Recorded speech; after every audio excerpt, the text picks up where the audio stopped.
There is a ship on the floor of the Philippine Sea. It has been there since the 30th of July, 1945. It rests more than 5,000 meters down, in darkness so complete and pressure so absolute that no human being will ever stand beside it. The hull is split, the superstructure is gone, but the ship is still there, and so, in ways that matter, are the men who went down with her. This is the story of the USS Indianapolis, and it is one of the most devastating stories the Second World War produced, not because of the battle she fought, not because of the enemy she faced, but because of what happened after she was gone, because the United States Navy did not know she was missing. For 4 days and 5 nights, nearly 900 American sailors floated in the open Philippine Sea, and not a single rescue vessel came. Not because the Navy lacked the ships, not because the ocean was too vast to search, but because of something far more ordinary and far more terrible, a failure of paperwork, a failure of assumption, a failure of the quiet, invisible machinery that keeps institutions from collapsing into chaos. The men in the water were not failed by heroes or villains. They were failed by a system that had simply stopped paying attention. Before we get into that story, and we are going to go deep into it tonight, all the way from her keel being laid in Camden, New Jersey, to the wreck on the seafloor, and the survivors who spent the rest of their lives asking only to be believed, take a moment now to get comfortable. If you are watching this in bed, settle in. If you have been meaning to put the phone down and let the night carry you somewhere, this is your invitation. This documentary is built for long listening, for the kind of slow, steady immersion that lets history breathe and lets the weight of it settle properly. There is no rush here. The story will hold you. And if this is the kind of storytelling you return to, long form, serious, built on respect for the people inside the history, consider subscribing. There is more where this came from, and every one of these films is made with the same care you are about to hear. Now, let us begin where all ships begin, not in the water, but on paper, with a design, with a purpose, with a country that did not yet know what it was about to ask of the people it was building warships for. The USS Indianapolis was laid down in the early 1930s, at a moment when the United States was still trying to find its footing in a world that felt, to most Americans, reassuringly distant from the catastrophe of the First World War. The Great War had ended. The League of Nations existed, more or less. The Pacific was calm on the surface, and yet the Navy was building ships. Serious ships, fast ships, ships with teeth, because the men who understood sea power understood that calm surfaces are not the same thing as safe waters. Indianapolis was a Portland-class heavy cruiser. She was built for speed, for range, for the kind of sustained naval presence that signals to the world that a nation means what it says. She was not a battleship, not the heaviest thing in the fleet, but she was something arguably more useful in the years before total war. She was versatile. She could move fast enough to stay relevant in a changing fight, carry enough firepower to matter, and project the kind of presence that peacetime diplomacy occasionally required.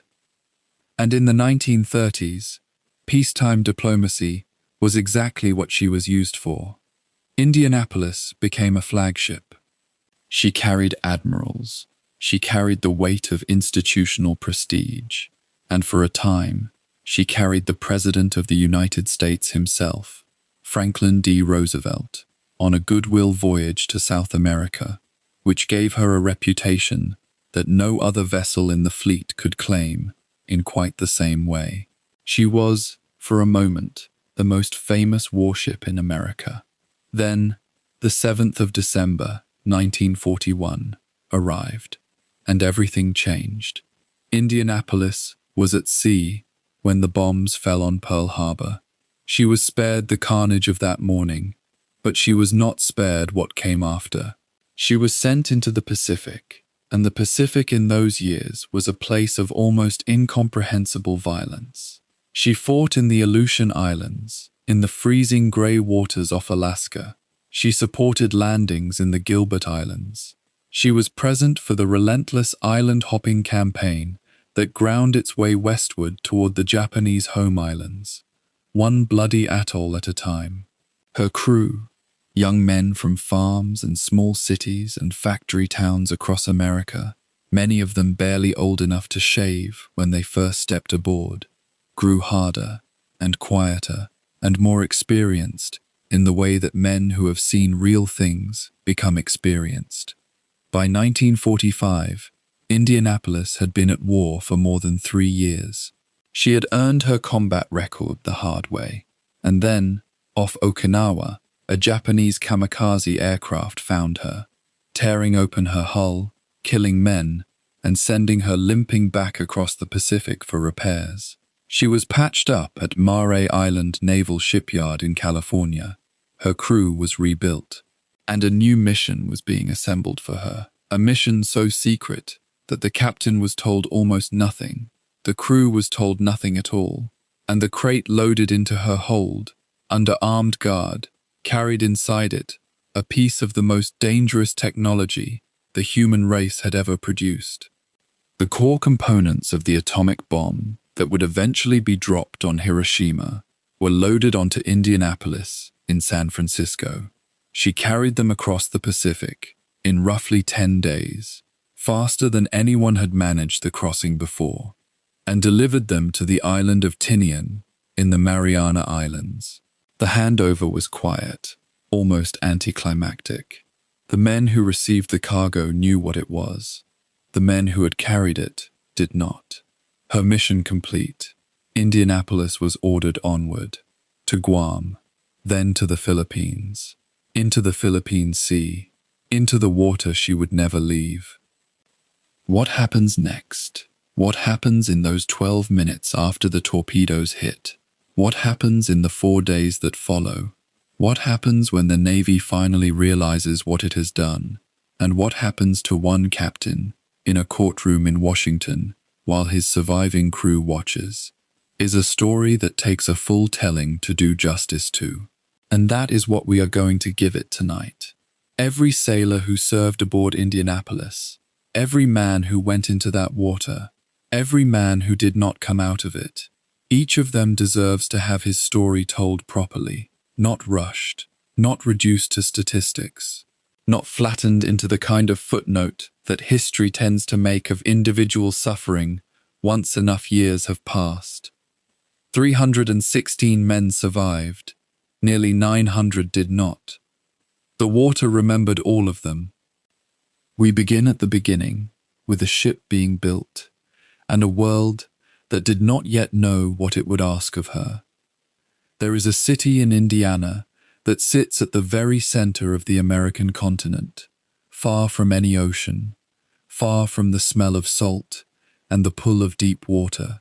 Indianapolis, a city of broad avenues and flat horizons, of corn and commerce and Midwestern certainty.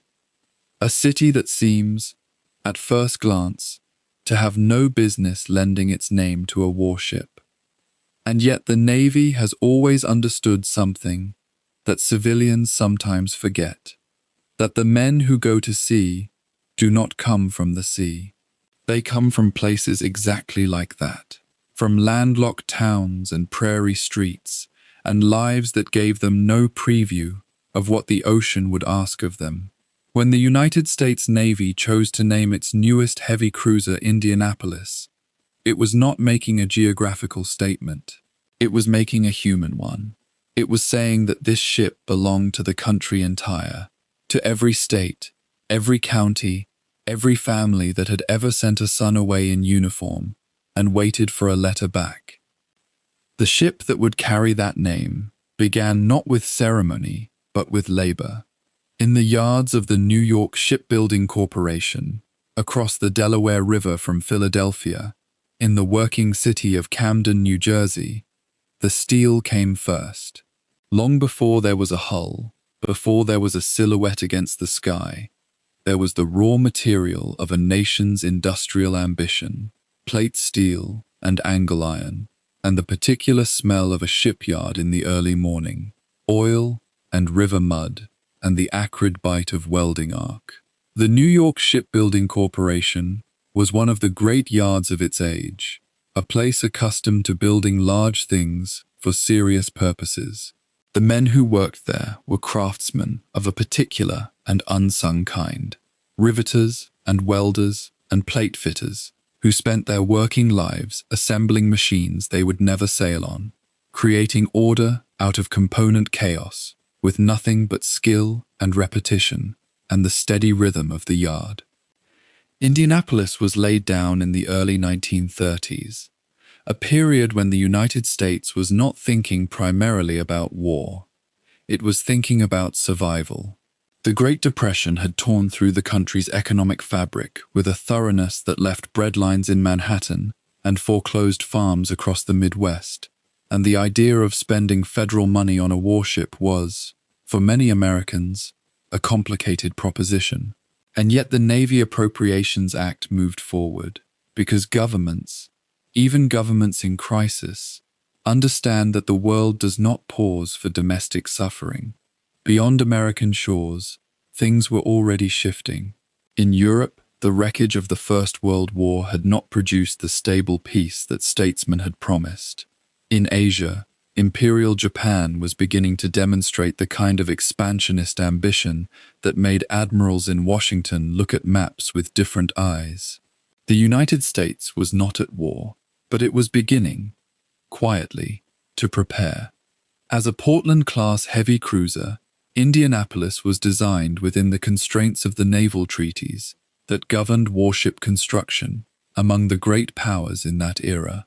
Those treaties imposed limits on tonnage and armament that forced naval architects to make choices, to balance firepower against speed, protection against range, and to produce ships that were, by necessity, compromises. But they were elegant compromises.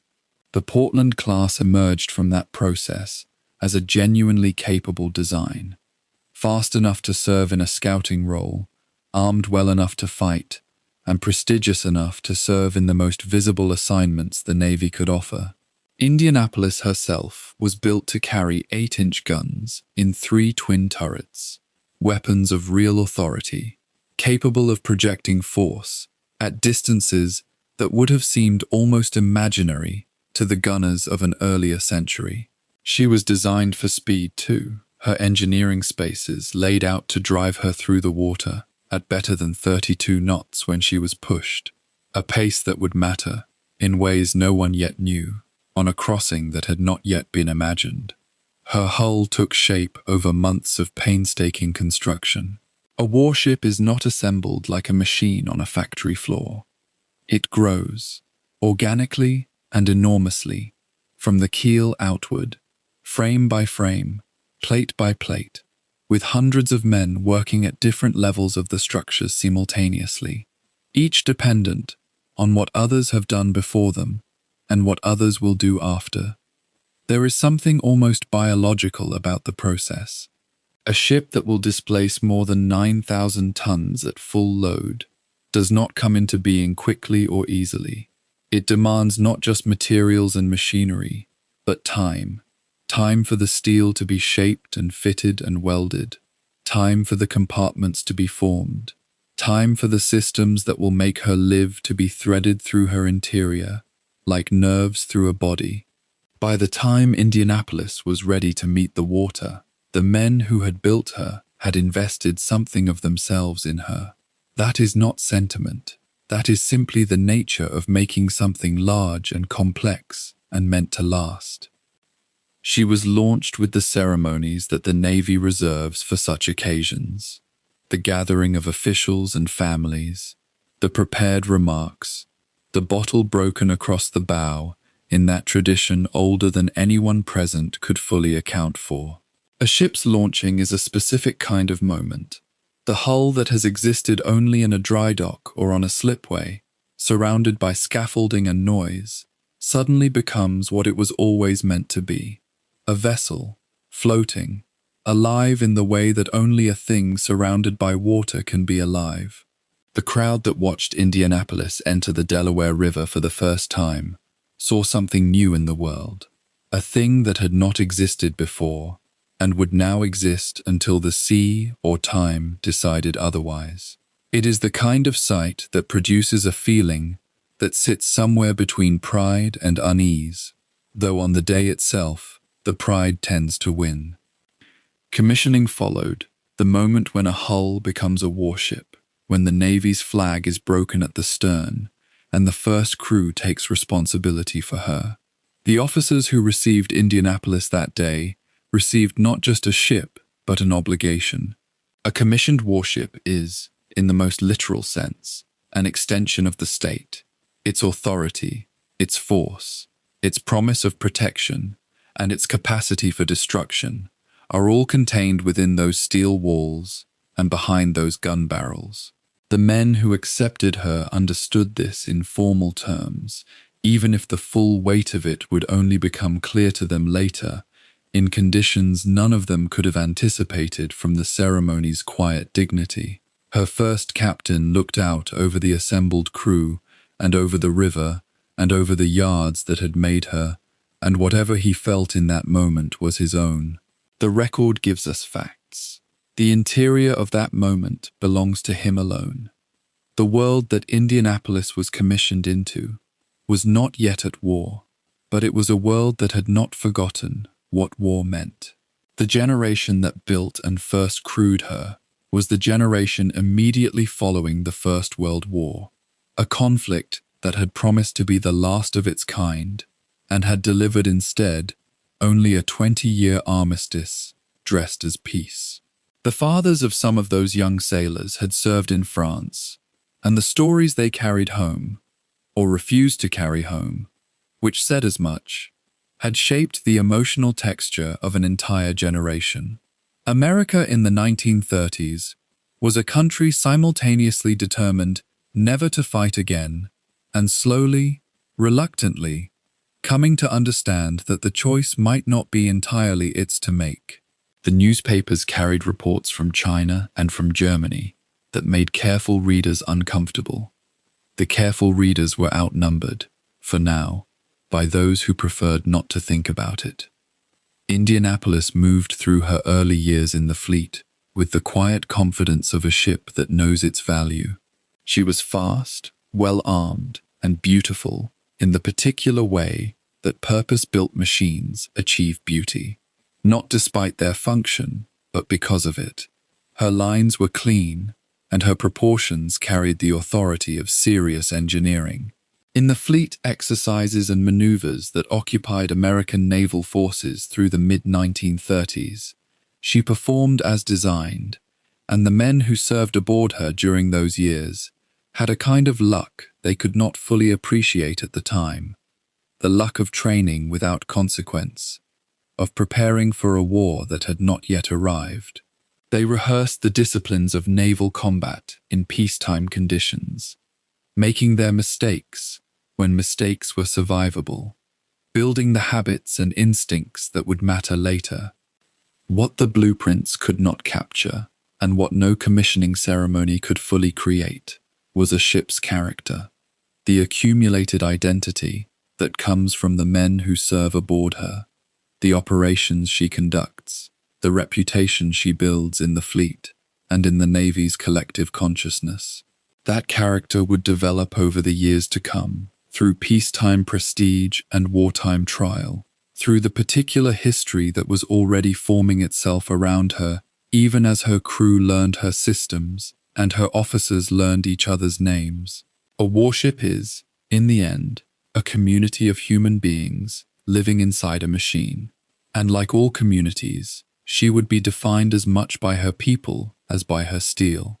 There is a kind of irony in the birth of a warship during a period that hoped devoutly to have no need of one.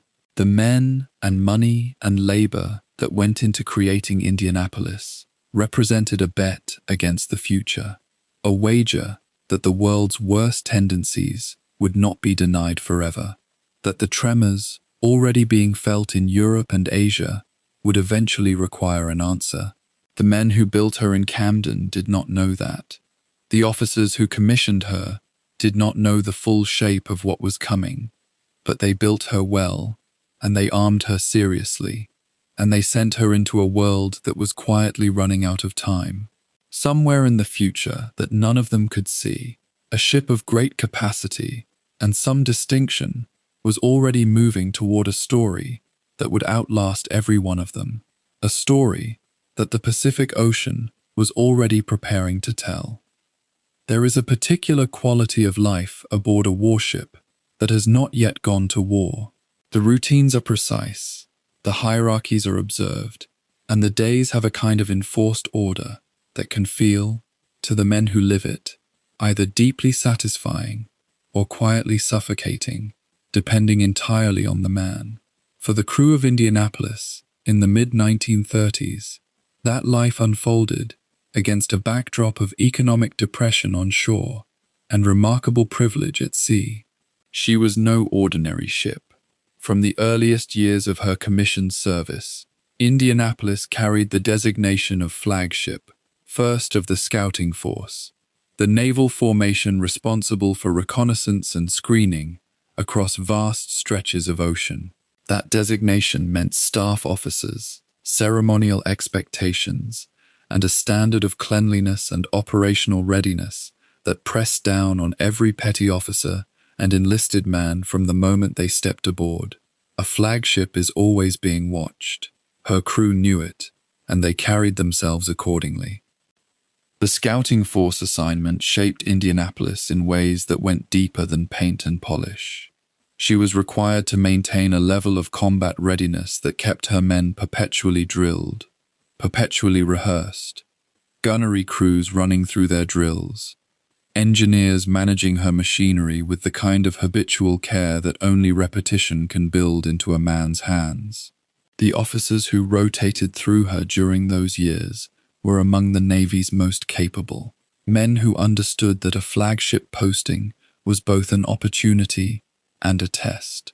A ship that failed to perform her ceremonial and operational duties with equal precision was a ship whose officers would find themselves quietly reassigned. The pressure was constant, even in peacetime, but it also forged something. The institutional memory that accumulated aboard Indianapolis during those years, the shared knowledge of how she handled, how her engineering spaces behaved under load, where her quirks lived, would prove irreplaceable in the years to come, when the Pacific demanded everything a crew could give. She was, by any reasonable measure, a beautiful ship. Photographs from those years show her riding clean and high through calm water, her silhouette long and purposeful, her superstructure neat with the ordered geometry of a vessel that had been thought about carefully. Portland-class heavy cruisers were built for a particular kind of naval vision, fast enough to scout and screen, powerful enough to fight, elegant enough to project authority without announcing aggression. Indianapolis was the embodiment of that vision in steel. At fleet reviews, she drew attention, and her crew took a quiet pride in it. These were men who had signed on during the Depression years, many of them from towns where steady work had become a memory. The Navy offered wages, meals, structure, and a sense of belonging to something larger than the particular misfortune of the moment. For many of her enlisted men, Indianapolis was the first institution that had ever asked them to be excellent and had then equipped them to actually become it. Then came the request that changed everything. In the summer of 1934, President Franklin D. Roosevelt chose Indianapolis to carry him on a journey that would take him down the eastern seaboard, through the Panama Canal, and along the Pacific coast of South America on a goodwill tour of the continent. It was not simply a diplomatic voyage. It was theater of the highest order, and everyone aboard understood that. A sitting American president, sailing aboard a Navy warship through the waters of the Western Hemisphere, meeting heads of state and greeting crowds from a vessel that represented the full weight of American naval power and American ambition. Roosevelt, who had served as Assistant Secretary of the Navy during the First World War and who retained a deep and genuine love for the sea, chose Indianapolis deliberately. She was fast, she was formidable, she was, above all, a ship that looked the part. The preparations for the presidential voyage transformed the ship in ways both visible and invisible. Her decks were scrubbed and rescrubbed. Her bright work was polished until it gave back clear images of the men who worked it. Extra staff were brought aboard. Protocols were rehearsed. Security arrangements were layered over the normal rhythms of shipboard life. The officers overseeing these preparations understood that a failure of any kind, a mechanical breakdown, a breach of protocol, an embarrassment in a foreign port, would not simply be a professional setback. It would be a national humiliation. The standard they were working to was the standard of the presidency itself. For the crew, the pressure was palpable, but so was the exhilaration. Most of these men had never imagined their lives would intersect with the life of a president. And here was Franklin Roosevelt, about to eat and sleep and travel aboard the same ship where they swabbed decks and ran machinery. Roosevelt arrived aboard with the ease of a man who genuinely understood naval life and was not performing comfort where he did not feel it. Accounts from those who were present describe a president who engaged with the ship and with the men on it, who asked questions, who watched drills, who seemed to find in the ordered world of a warship something that resonated with his own inclination towards system and structure. He was a man who had spent years rebuilding his body and his will, after polio had taken much of both from him, and there was something in the discipline of a ship's company that he appeared to recognize and respect. For the crew, his presence was transformative, to be seen by the president, to have the ship you served on chosen for this duty. It entered the collective identity of Indianapolis and remained there long after the voyage was over. The South American ports received the ship with ceremony proportionate to the occasion. Crowds gathered at the docks. Diplomatic receptions were held. The presence of an American warship in those waters carried messages that no formal statement could have conveyed with the same directness. Messages about American reach, American capability, and American goodwill, all three simultaneously. Roosevelt understood this instrument perfectly. The tour moved through its schedule with the choreographed precision that diplomacy requires, and Indianapolis performed her role without faltering. When the voyage concluded and the president disembarked, the ship returned to her naval duties, carrying something new. She was no longer merely a capable warship in a capable fleet. She was the ship that had carried the president. That distinction attached itself to her identity and never entirely left. In the years that followed, Indianapolis continued her duties with the scouting force, but her reputation had been permanently elevated. Officers sought postings aboard her. Enlisted men who served on her could name the assignment in later years and watch the slight change in expression it produced in those who heard it. Within the Navy's own internal culture, a culture acutely sensitive to hierarchy and distinction, there were ships, and then there were ships. Indianapolis had crossed into the second category. Her commanding officers during those mid-1930s years carried the weight of that reputation carefully, understanding that what had been built could also be lost, and that the institutional standing of a vessel was a living thing that required constant maintenance. The crew during those years were a remarkably diverse collection of American men, farm boys from the interior states who had never seen the ocean before enlisting, city boys from the industrial Northeast who had grown up with the noise of machinery in their ears and took naturally to the engineering spaces below decks. Career Navy men who had served on other vessels and came to Indianapolis with the seasoned eyes of those who compare every posting to all the ones before. They formed the kind of community that only total immersion can create. Men who knew each other's sleeping habits and tempers, who had stood watches together in every kind of weather, who had long since ceased to be strangers and had become, without quite intending to, something closer to family. The ship was their shared address, their shared identity, their shared daily reality. That bond, built across peacetime years of routine and ceremony, would prove to be one of the few things that could hold men together when all other anchors failed. There was a rhythm to those years that the men who lived them would remember all their lives, though they could not have known while living it that they were building the memories they would one day live inside. The morning calls, the inspection formations, the Sunday services held on the fantail when weather permitted, the mail days, when bags were sorted and men crowded around hoping for letters from home, the evenings in port when liberty was granted and the men spilled ashore into unfamiliar cities, spending their wages on food and music, and the ordinary pleasures that were all the sweeter for being interrupted. These were not remarkable days. They were the days that make up a life, unremarkable individually, irreplaceable in aggregate.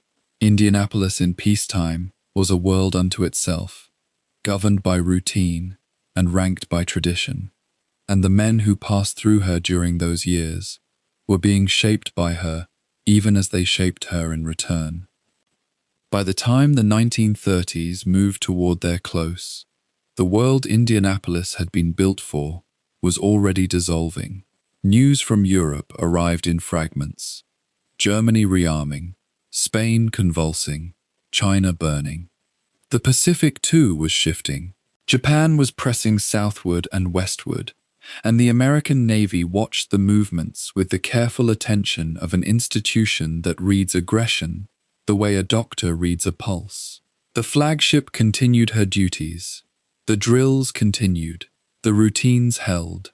But there is a particular quality to those final peacetime years, visible only in retrospect, of a world that has already made its decision but has not yet announced it.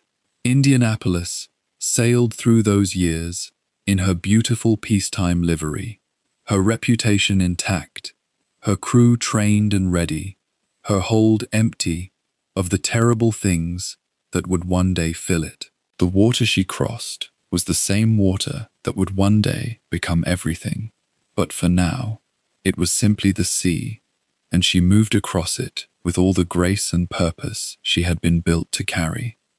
On the morning of the 7th of December, 1941, USS Indianapolis was not in Pearl Harbor. She was at sea, somewhere off the coast of Johnston Island, running exercises with a small task group, the kind of routine maneuvers that filled the long, uneventful weeks of peacetime patrols. The crew was not expecting war. No one was.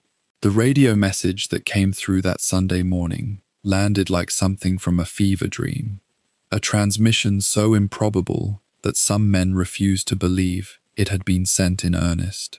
But it was real. Pearl Harbor was burning, the battleships were sinking, and the world that Indianapolis had been built to navigate, a world of goodwill tours and presidential voyages and peacetime ceremonies, had just ceased to exist. The ship turned immediately. Orders came down the chain of command with a speed and urgency that told every man on board all he needed to know about the severity of what had happened. Indianapolis was no longer a flagship on maneuvers. She was a warship in a shooting war. And the Pacific, that vast, warm, indifferent expanse she had sailed so comfortably for years, had become something else entirely. The men on her decks looked out at the same blue water they had always known, but they looked at it differently now. Somewhere beneath it, or above it, or beyond the horizon, was an enemy that had just killed more than 2,000 of their countrymen in a single morning. The ocean had not changed, the men had. What Pearl Harbor did to the United States Navy in those first hours was not only physical destruction, though the physical destruction was catastrophic. It also dissolved the psychological buffer that had allowed men to think of war as something that happened elsewhere, to other nations, in other centuries. Indianapolis had been built in a country still haunted by the trenches of the First World War, a country that had fought bitterly over whether to enter another European conflict, that had watched the fall of France and the bombing of London from what felt like a safe and sovereign distance. That distance was gone now. The Japanese attack had not just sunk ships, it had abolished the idea that America could choose when and whether to fight. The choice had been made for them, and Indianapolis would be one of the instruments of the answer. She was not among the vessels detailed to hunt the retreating Japanese strike force in those chaotic first days, a mission that would have sent her racing into an engagement she might not have survived. Instead, she was redirected, assigned, tasked, and retasked as the Navy reorganized itself around the new reality of a two-ocean war with one ocean already on fire. Her designation as a heavy cruiser made her a versatile instrument, fast enough to screen and scout, armed enough to threaten surface targets, and durable enough to sustain operations over the enormous distances the Pacific demanded. She was exactly the kind of ship the Navy needed, and there would be no shortage of work for her. The months that followed Pearl Harbor were not months of quiet consolidation. They were months of grinding, relentless, often desperate effort across a theater of war that dwarfed anything the Navy had planned for. The men aboard Indianapolis, in those early months of 1942, came from everywhere that America came from. There were farm boys from Iowa and factory workers from Ohio, kids from the Gulf Coast who had grown up around water, and kids from the landlocked interior who had never seen the ocean before. They reported for basic training. Many of them were barely past 20. Some were younger. They had joined the Navy for reasons as varied as the country they represented. For steady pay during the lean years, for the promise of travel, for a sense of duty that the events of December had sharpened into something harder and more immediate. They had been trained to operate machinery, to maintain weapons, to follow orders and execute procedures under pressure. They had not been trained for what the Pacific was about to teach them. Early operations took Indianapolis into some of the most strategically critical waters in the Western Pacific. She ran escort missions and shore bombardment assignments, her 8-inch guns brought to bear on positions that had to be taken before anything else could happen. Naval gunfire support was grinding, methodical work, identifying targets, confirming coordinates, firing salvo after salvo at fortifications you could rarely see from the water, and then waiting for air spotters or shore parties to report the results. It was not the kind of warfare that produced clean heroics. It was the kind that wore men down through repetition and noise, and the accumulating weight of knowing that every error had consequences measured in human lives. The crew learned it anyway, because there was no alternative. What the Pacific demanded above all else was endurance. Not the dramatic, sudden courage of a bayonet charge, but the slower, quieter endurance of weeks at sea between operations, of heat that never relented below decks, of watches stood in rain and darkness, of food that grew monotonous, and sleep that came in short, interrupted intervals.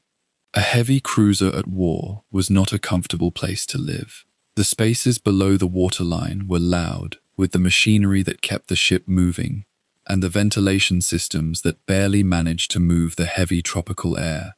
Men sweated through their uniforms and dried out and sweated through them again. They ate when they could and slept when the duty roster allowed, and cleaned and repaired and drilled and did it all again the next day. The ship became the world. There was nothing beyond her rails that most of them could reach. The officers who led them through those months were men shaped by the interwar Navy, professionals who had trained for a war they expected and were now executing a war that kept exceeding what they had imagined.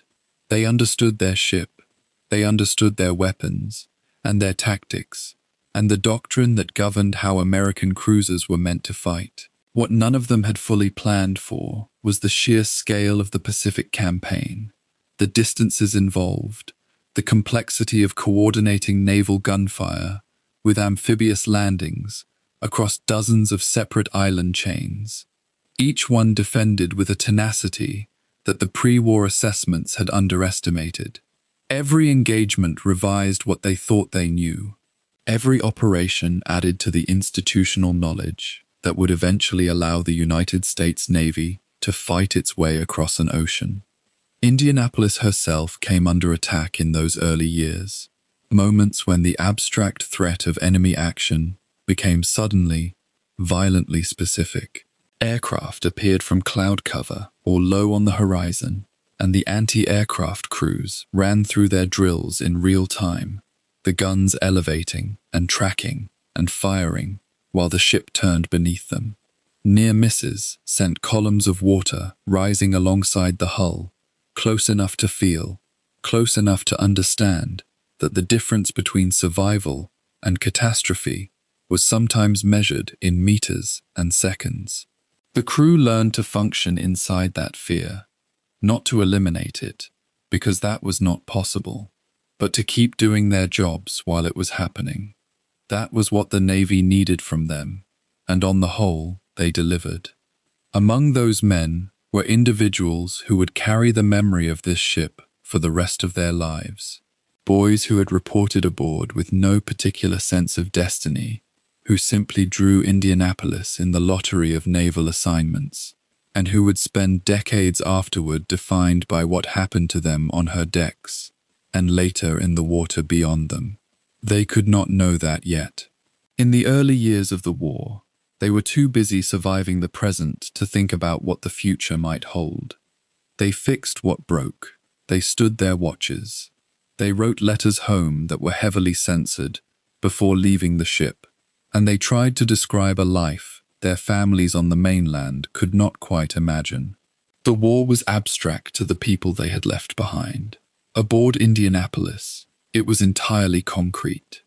By the middle years of the war, the crew of Indianapolis had been tempered into something different from the young men who had absorbed the shock of Pearl Harbor on that December morning.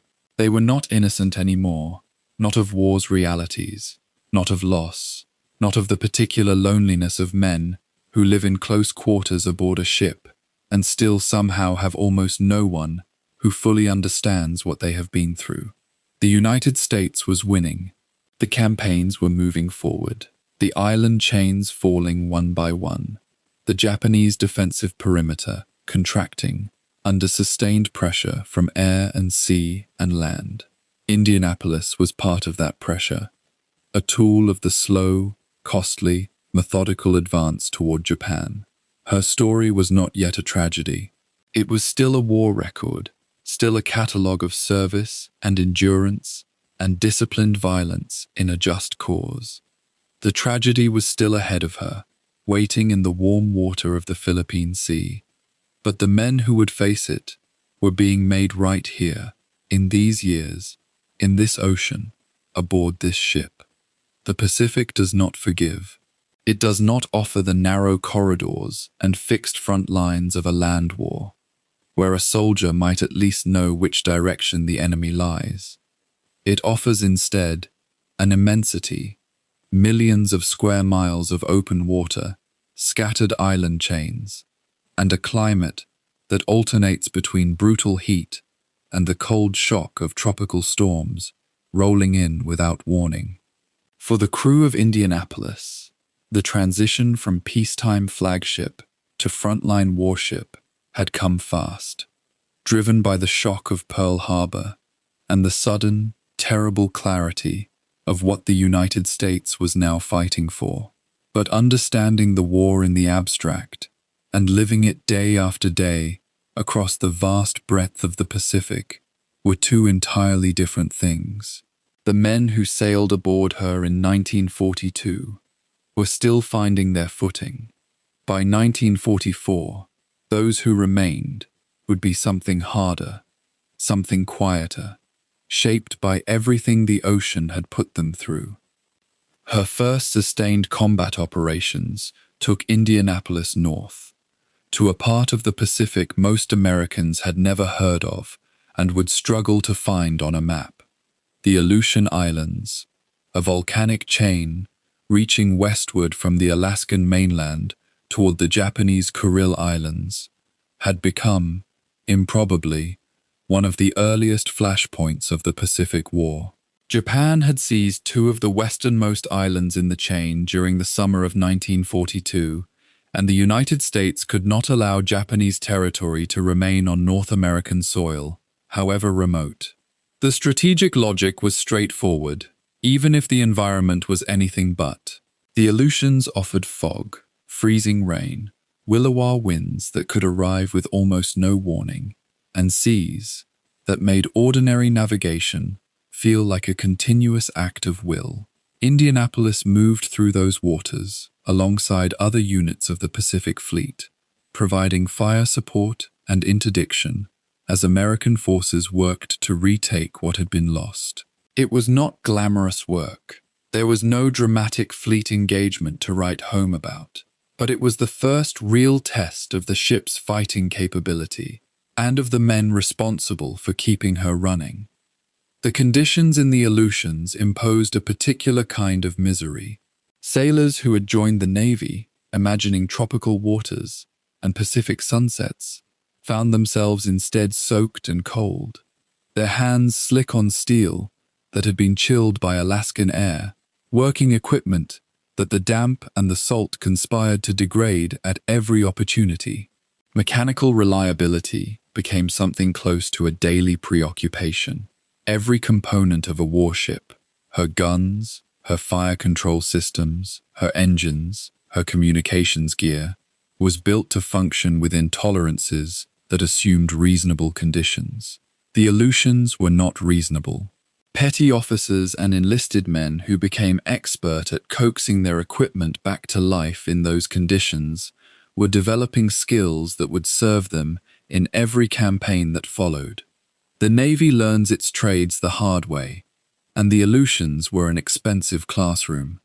Indianapolis moved south and east as the tide of the Pacific War began, slowly, to turn. The Gilbert Islands campaign brought different challenges, not the cold and fog of the north, but the blazing equatorial sun, the coral reef-studded shallow waters, and the ferocity of Japanese defensive positions that had to be reduced before any amphibious assault could succeed. Naval gunfire support was, at its core, a precise and demanding form of violence. The ship would take station offshore, sometimes uncomfortably close to enemy-held beach positions, and deliver fire on targets directed by spotters, either aircraft overhead or liaison teams already ashore. Getting that fire on target required the coordinated effort of the entire gunnery department. Loaders, trainers, pointers, fire control computers, and the officers responsible for reading corrections and adjusting. A near miss was failure. A strike on your own troops was catastrophe. The margin between them was measured in mathematics and nerve. The Gilbert Islands operation gave the crew of Indianapolis their first sustained experience of what it meant to support an amphibious assault, the kind of operation that would define the island-hopping campaign all the way to the Japanese home waters. Marine and Army infantry went ashore onto beaches that the Navy's gunfire was supposed to have suppressed, and the results were never perfectly clean. Enemy positions survived that were supposed to have been destroyed. Pillboxes and bunkers, constructed with the kind of fanatical diligence that characterized Japanese defensive engineering, absorbed punishment that would have leveled European-style fortifications. For the men on Indianapolis, watching the fighting unfold through binoculars from a few miles offshore, it produced a strange and troubling sense of helplessness.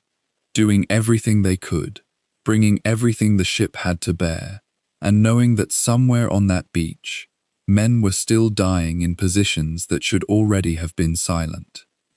The campaign, through 1943 and into 1944, took Indianapolis into waters and engagements that steadily deepened the crew's understanding of what a major warship could and could not do. She provided screening for carrier groups, moved at high speed to respond to intelligence about enemy movements, and participated in the complex orchestration of naval task forces that the Pacific War was turning into an art form under the hard instruction of necessity. The officers who led these operations were inventing doctrine as they applied it, learning which formations worked, which communication protocols held under fire, and which assumptions about Japanese tactics needed to be revised in light of painful experience.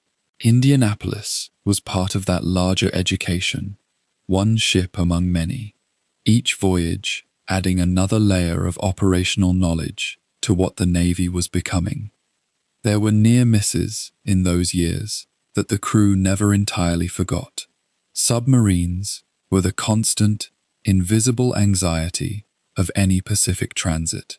Japanese torpedo doctrine was aggressive and capable, and the waters through which Indianapolis routinely moved were far from sanitized of the threat. On more than one occasion, lookouts reported contacts, captains ordered evasive maneuvers, and the ship altered course through open ocean to place distance between herself and something that may or may not have been there. Whether those contacts were real, whether the maneuvers actually avoided a torpedo spread that was already in the water, such things are rarely knowable with certainty in the fog of naval operations. What is certain is that the crew understood the risk was not theoretical. They had heard what happened to ships that didn't maneuver in time. They had seen, or heard about, the wreckage. Aircraft presented a different, and in some ways, more intimate danger. The Japanese were learning, through bitter experience, that their surface fleet could not match the American Navy in a straight exchange of firepower. The answer they found, the answer that would reach its full expression over Okinawa, was to turn the aircraft itself into the weapon. In the earlier campaigns, this threat was still developing, still being felt in its preliminary forms, rather than the organized mass attacks that would come later. But anti-aircraft gunnery was already a constant drill and a constant concern aboard Indianapolis. The 40mm and 20mm gun crews trained until the actions were reflexive, until the movement from tracking a contact to firing on it happened in the kind of tight, coordinated sequence that only repetition makes reliable. Their lives, and the lives of everyone else aboard, depended on the seconds between acquisition and engagement. By the time the island-hopping campaign reached the Mariana Islands in the summer of 1944, Indianapolis had become part of the Fifth Fleet under Admiral Raymond Spruance, and the operations she participated in were on a scale that dwarfed everything that had come before.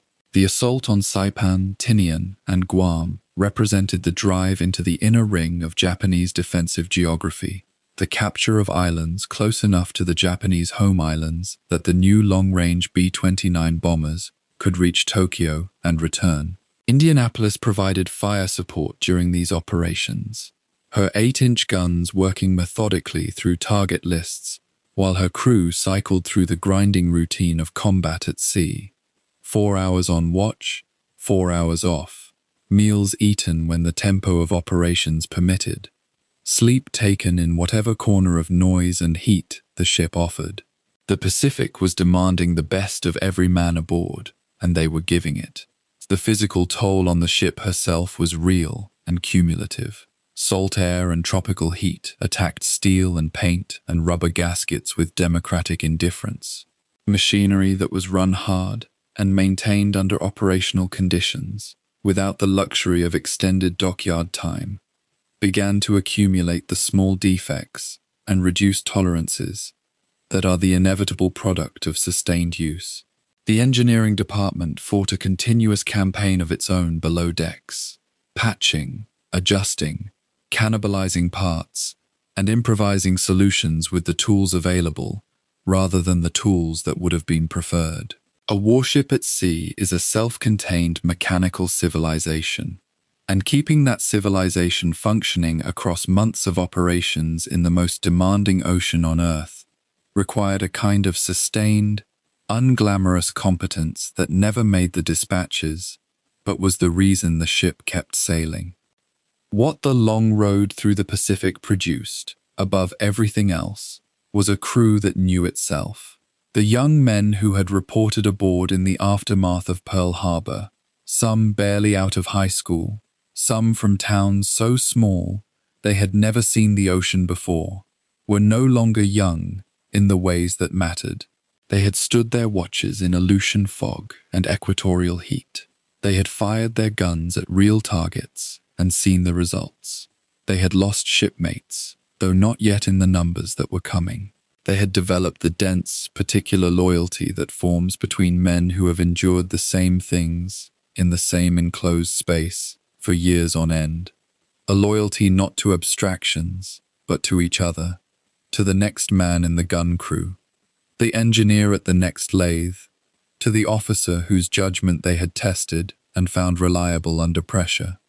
They were, in the fullest sense of the word, a crew, and that crew was about to be given the most secret and consequential mission of the entire war. The spring of 1945 brought no relief to the men of the Pacific War. After years of grinding, bloody island fighting, the American military machine was pressing closer to the Japanese home islands, and Japan's commanders knew it. The distances were shrinking, the options were narrowing, and in that narrowing, Japan had found a weapon that was not a weapon in any conventional sense. It was a man made into a missile, a pilot who climbed into his cockpit with no intention of coming back down. The kamikazes had first appeared in force during the Battle of Leyte Gulf the previous autumn, and by the time American forces converged on Okinawa in the spring, they had become a defining feature of the Pacific's final chapter. They were terrifying, not because they were always precise, but because no amount of training could fully prepare a sailor for the sight of an aircraft bearing down on his ship with a pilot who had already accepted his own death. Indianapolis had survived a great deal by this point. She was about to learn what she had not yet survived. Okinawa was the largest amphibious assault in the Pacific theater of the war, a campaign that would cost both sides enormously before it was finished. American warships sat offshore in huge numbers, providing gunfire support for the troops fighting their way across the island. And that concentration of ships made for rich hunting grounds for the kamikazes launching from airfields on Kyushu and from strips across the remaining Japanese-held islands. The waters around Okinawa in late March of 1945 were, by any honest accounting, among the most dangerous stretches of ocean on Earth. Destroyers and cruisers operated under near-constant alert. Anti-aircraft crews lived at their stations. Men slept in their clothes, if they slept at all. Indianapolis was among those ships, providing that vital gunfire support, working the coastal waters, doing the unglamorous and necessary work of keeping Japanese defenders pinned down, while American troops fought for every ridge and village ashore. The strike came without the luxury of much warning, as kamikaze attacks almost always did. A Japanese aircraft, flying fast and low, broke through the outer defensive screen and found Indianapolis in its final moments. The pilot drove his plane into the ship, and the impact and subsequent explosion tore through her hull with the kind of violence that no preparation truly softens. Fires broke out almost immediately. The explosion punched through her bottom plating in at least 2 places, flooding compartments with seawater and leaving the ship taking on water in a controlled but urgent way. Below decks, the world had become noise and smoke, and the smell of burning fuel and metal, and the men who were not immediately thrown from their feet were scrambling to understand what had just happened and what they were supposed to do about it. The ship shuddered, the ship bled, and the men of Indianapolis, most of them, were still alive and already fighting to keep her that way. Damage control aboard a warship is one of those disciplines that looks straightforward on paper and becomes something else entirely when the ship is actually damaged. It requires men to move toward the problem rather than away from it, toward flooding compartments, toward fires, toward spaces that have become dangerous and disorienting in seconds. The crew of Indianapolis had drilled for this, as all naval crews drill, but drilling and doing are different things, and the men who ran toward the flooding sections and the burning spaces that day were drawing on something deeper than rehearsal. They were drawing on the strange fraternal loyalty that forms among men who have lived together in close quarters through a long war, the knowledge that the man beside you is counting on you, and that his survival and yours are the same project. They fought the fires, they shored up the flooding sections, they worked in smoke and heat and fear, and they held the ship together. Several men did not survive the strike. The exact number among those killed in the kamikaze attack belongs to the record of the ship, and the loss of each one was felt in the particular way that combat deaths are felt aboard a vessel where everyone knows everyone, not as a statistic, but as an absence, a bunk that would not be slept in, a voice that would not be heard at evening chow. The injured were moved to the medical spaces, and the dead were attended to with the grim economy that war demands. There was no time for extended mourning. The ship was still in a combat zone. The sea around her was still dangerous. Whatever grief existed had to wait, folded down into the place where sailors and soldiers throughout all of history have had to store the things they cannot yet afford to feel. It became clear fairly quickly that the damage to Indianapolis was beyond what the ship's crew could permanently repair at sea. The flooding had been controlled rather than stopped, and the structural damage to her hull required the kind of work that could only be done in a proper dry dock. The decision was made to withdraw her from the Okinawa operation and send her home, across the vast breadth of the Pacific, back to the California coast, back to the yards where she had been built and fitted, and where she could be made whole again. The voyage home would have been a strange experience for the surviving crew. Relief at leaving the combat zone mixed with the weight of what they had just been through, and perhaps a quiet awareness that the men they had lost were not coming home with them. Indianapolis moved east across the Pacific, carrying her wounds and her dead and her living. Mare Island Naval Shipyard sits at the northern end of San Francisco Bay, a place of industry and noise, and the constant smell of salt air and machine oil. Ships had been repaired there throughout the war, and the facility had developed a tempo suited to the urgency of the times. Indianapolis arrived there carrying clear evidence of what she had been through: the torn hull plating, the fire damage, the marks left by a weapon that had been a man before it was an explosion. The shipyard workers who received her would have seen damaged ships before, but the damage to Indianapolis was specific and visible in ways that made her story legible without a word being spoken. She needed work. She got it.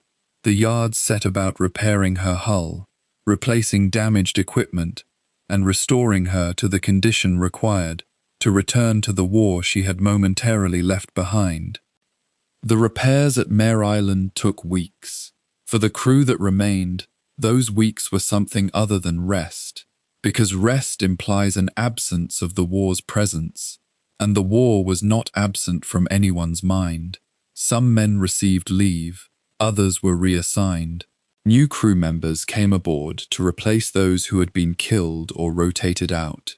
Young men who arrived on a ship that bore no obvious outward scars by the time the yards had finished with her, learning the ship's rhythms from men who had been through things the newcomers could not yet fully understand. This is how crews work in wartime. A constant blending of the experienced and the new. The knowledge of veterans slowly transferred to men who had not yet earned it in the same way. Indianapolis, by the time she was ready to leave Mare Island, was a different ship in some ways from the one that had arrived, repaired, restocked, and carrying a mixed crew of the battle-hardened and the untested. What the crew did not know, and could not have known, was that while their ship was being put back together in the yards along San Francisco Bay, decisions were being made in rooms they would never enter, by men they would never meet, about a mission that would be assigned to Indianapolis before the summer was out. The Manhattan Project, that extraordinary, secret, and morally complex enterprise that had been consuming the resources of American science and industry for years, was approaching its conclusion. The device it had produced, or rather the devices, needed to get from the American mainland to the island of Tinian, and someone had decided that Indianapolis was the ship for that job. The repairs to her hull and the restocking of her stores were not simply the routine recovery of a damaged vessel.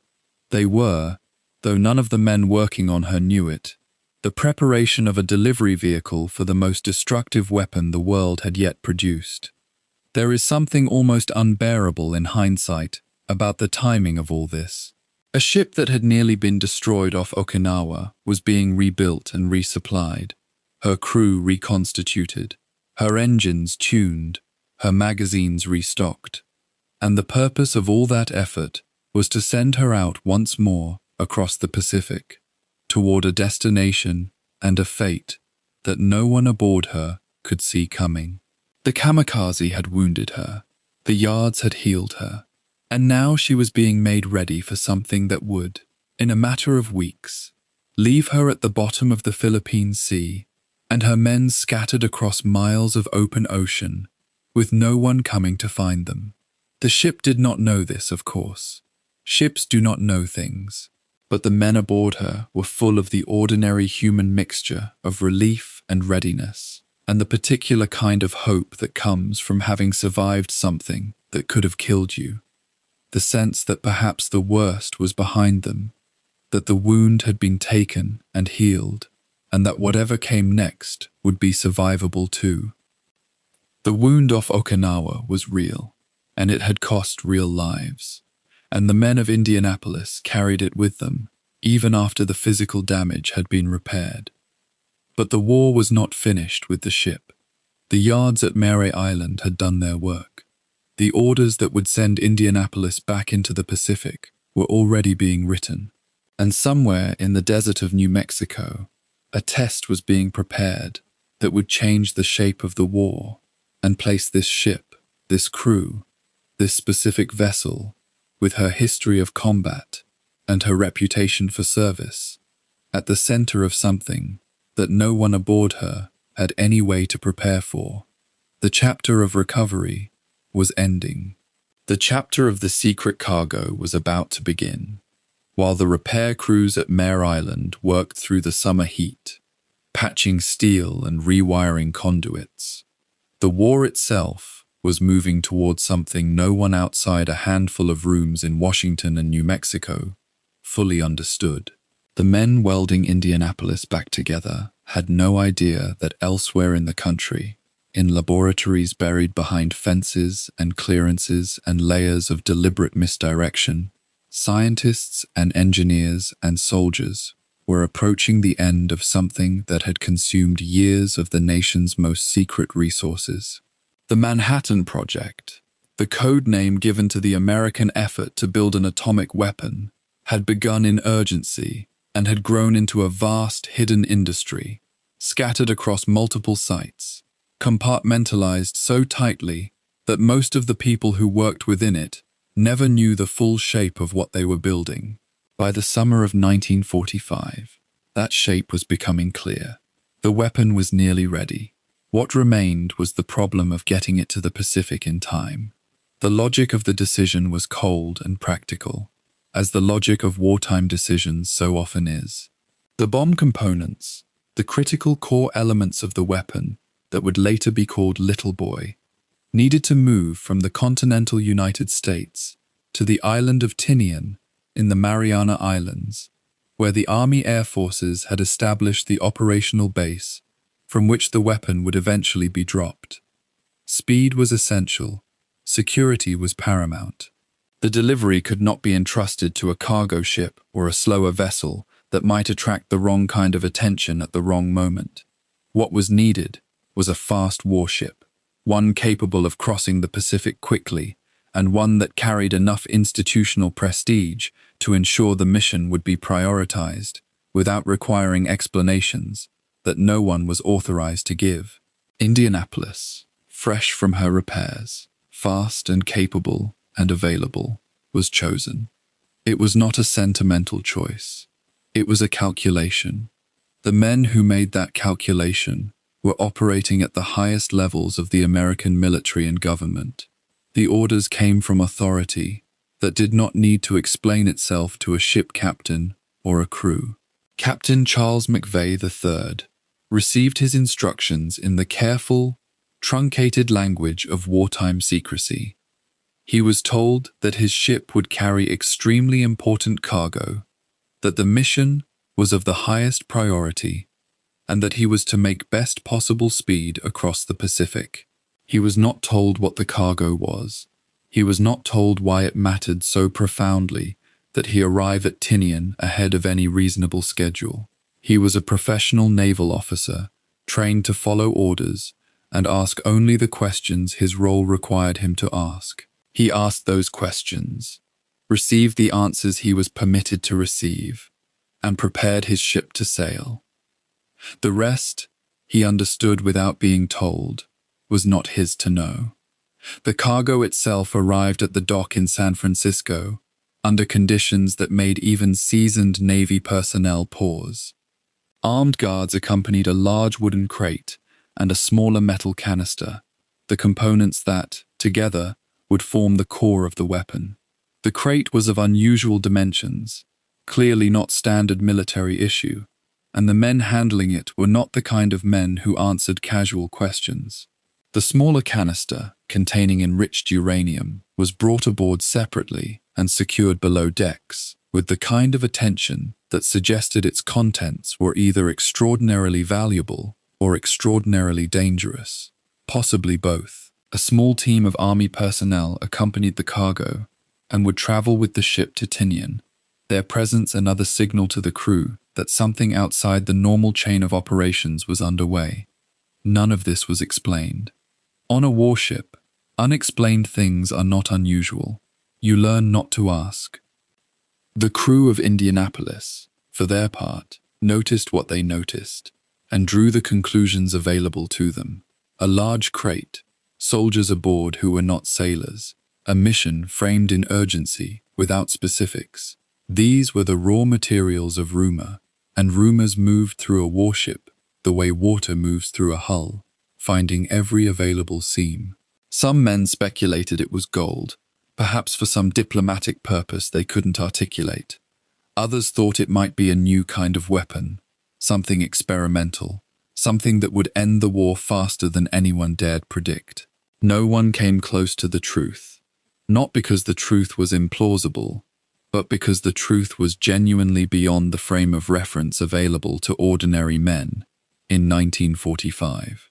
The idea that a single bomb could destroy an entire city was not yet a concept that lived in the public imagination. It lived only in classified files and in the minds of the people who had spent years making it real. The secrecy surrounding the Manhattan Project was not merely bureaucratic caution. It was the product of a genuine and sustained fear that the project could be compromised.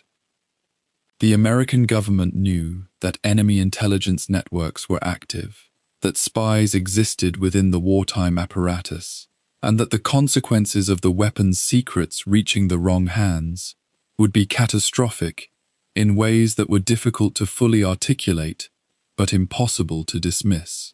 The measures taken to protect the project were extraordinary for their thoroughness. Information was compartmentalized by design, meaning that any single person knew only as much as their specific role required. Workers at one facility might spend years on a single component without ever being told what it was for. Scientists who understood the full picture were closely monitored. And now, as the completed core made its way to a warship dock in San Francisco, the secrecy extended outward in every direction, wrapping around the ship itself and every man aboard her. Captain McVeigh was given one instruction above all others: make speed. The journey from San Francisco to Tinian was not to be a voyage of careful, cautious navigation. It was to be a run, flat out, the ship driving hard across the Pacific with the kind of urgency that the mission's unnamed importance demanded. McVeigh was told that every day saved mattered. He was not told why every day saved mattered, but he heard the weight behind the words clearly enough. A ship like Indianapolis, a Portland-class heavy cruiser built for speed as well as firepower, was capable of sustained high speed across open ocean in a way that few other vessels in the fleet could match. That capability was precisely why she had been selected. She was not just fast, she was reliably fast, and reliability, in a mission this sensitive, was as important as speed itself. There is something quietly extraordinary about the scene, though its full meaning would not be visible to anyone watching it unfold in real time. A warship, still carrying the marks of recent battle damage newly repaired, takes on a cargo that no one aboard fully understands, under orders that arrive from a level of authority so elevated as to be almost abstract. The men loading provisions and ammunition go about their work as they always do. The sailors who will make the crossing sleep in their bunks and write letters home and complain about the food and do the 1,000 small things that sailors do between one port and the next. And somewhere below decks, in a space that has been designated and secured and is now off limits to most of the crew, sits a wooden crate that contains the technical foundation of an event that will change the world in ways no one, not even the men who built what is inside it, can yet fully comprehend. The ship does not know what it carries. The crew does not know what it carries. Only the war knows. And the war, as always, is not speaking plainly. The decision to use Indianapolis rather than another vessel also carried an implicit institutional confidence in the ship's capabilities that the crew would never fully appreciate at the time. She had been through combat. She had been struck, damaged, and repaired. She had crossed this ocean before and knew its moods. The Navy's choice was not sentimental, but it was not entirely without logic, rooted in experience either. Indianapolis had earned, through years of Pacific operations, a reputation as a ship that could be relied upon to complete the mission, whatever the mission was. That reputation, built through the campaigns detailed in earlier chapters of her story, now attached itself to the most consequential delivery in the history of naval warfare, even if almost no one involved would understand that claim until much later. What is striking, in retrospect, is how ordinary the departure preparations must have appeared to anyone watching from the dock. A ship loading stores, officers reviewing charts, enlisted men going through the familiar rhythms of preparing a vessel for an extended voyage. No ceremony, no announcement, no gathering of crowds. The weight of what was happening existed entirely beneath the surface, beneath the waterline, metaphorically and in some sense literally, carried in a hold that most of the crew had no reason to approach. This is how history moves, much of the time, not with flags and proclamations, but with quiet logistics, with forms signed and hatches closed, and orders followed by men who are doing their jobs as carefully and professionally as they know how. The men of Indianapolis were doing their jobs. The cargo they were carrying was doing something else entirely, moving toward a moment that would reshape the world. The atomic age was approaching. It would arrive, as vast and irrevocable things often do, faster than anyone quite expected. But in those days before departure, before the engines turned and the lines were cast off, and Indianapolis pointed her bow west toward the open Pacific, none of that was visible. What was visible was a ship, repaired and ready, a crew, experienced and professional, a captain, trusted with a mission he could not fully understand. And somewhere below decks, in a crate that no one talked about, something that the world had never seen before, waiting to be delivered. On the 16th of July, 1945, at dawn, the USS Indianapolis cast off from the Mare Island Naval Shipyard in California. She had been repaired, refitted, and made whole again after the kamikaze strike that had nearly claimed her life 4 months earlier. But this departure was unlike any other in her history. There were no ceremonial bands, no crowds of well-wishers lining the dock. Instead, armed guards stood watch over a single wooden crate secured deep in her hold, and the captain, Charles Butler McVeigh III, had been given orders so compartmentalized, so fragmented, that he understood only fragments of what was truly happening.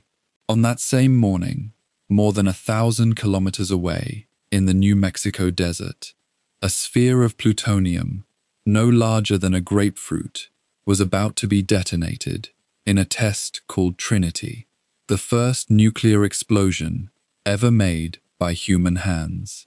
Neither the captain nor the crew of Indianapolis knew this. They knew only that they were carrying something precious, something urgent, and that their speed mattered more than it had ever mattered before.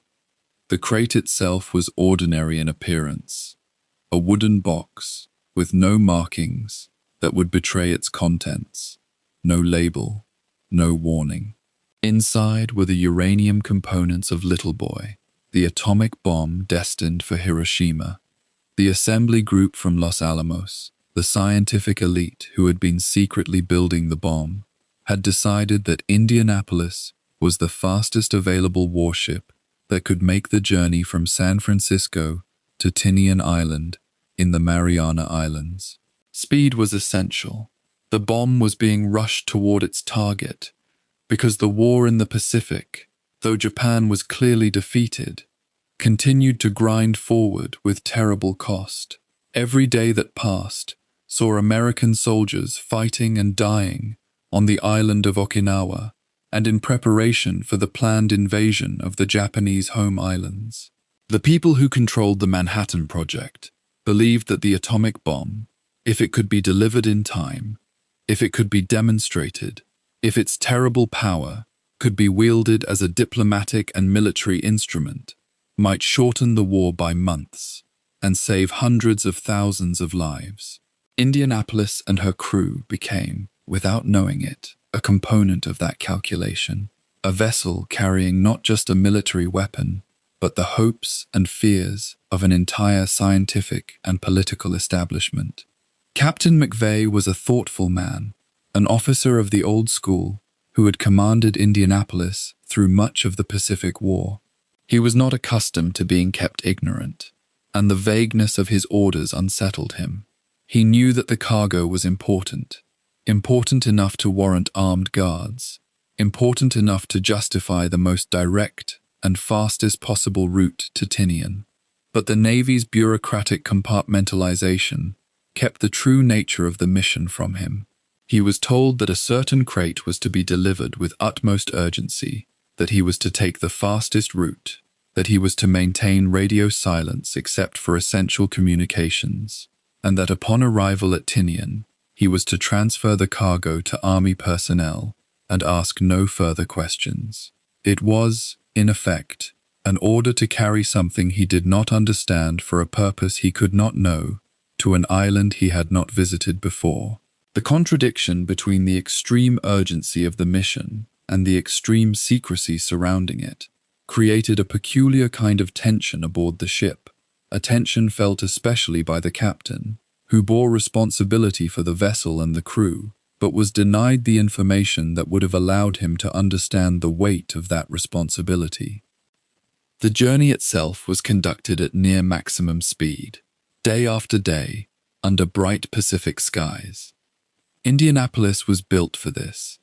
A Portland-class heavy cruiser, one of the finest ships in the United States Navy, with turbine engines that could push her to more than 32 knots if the captain demanded it. McVeigh did demand it. The ship cut through the blue water in a straight line, no zigzag pattern, no evasive maneuver, simply the fastest possible path to Tinian.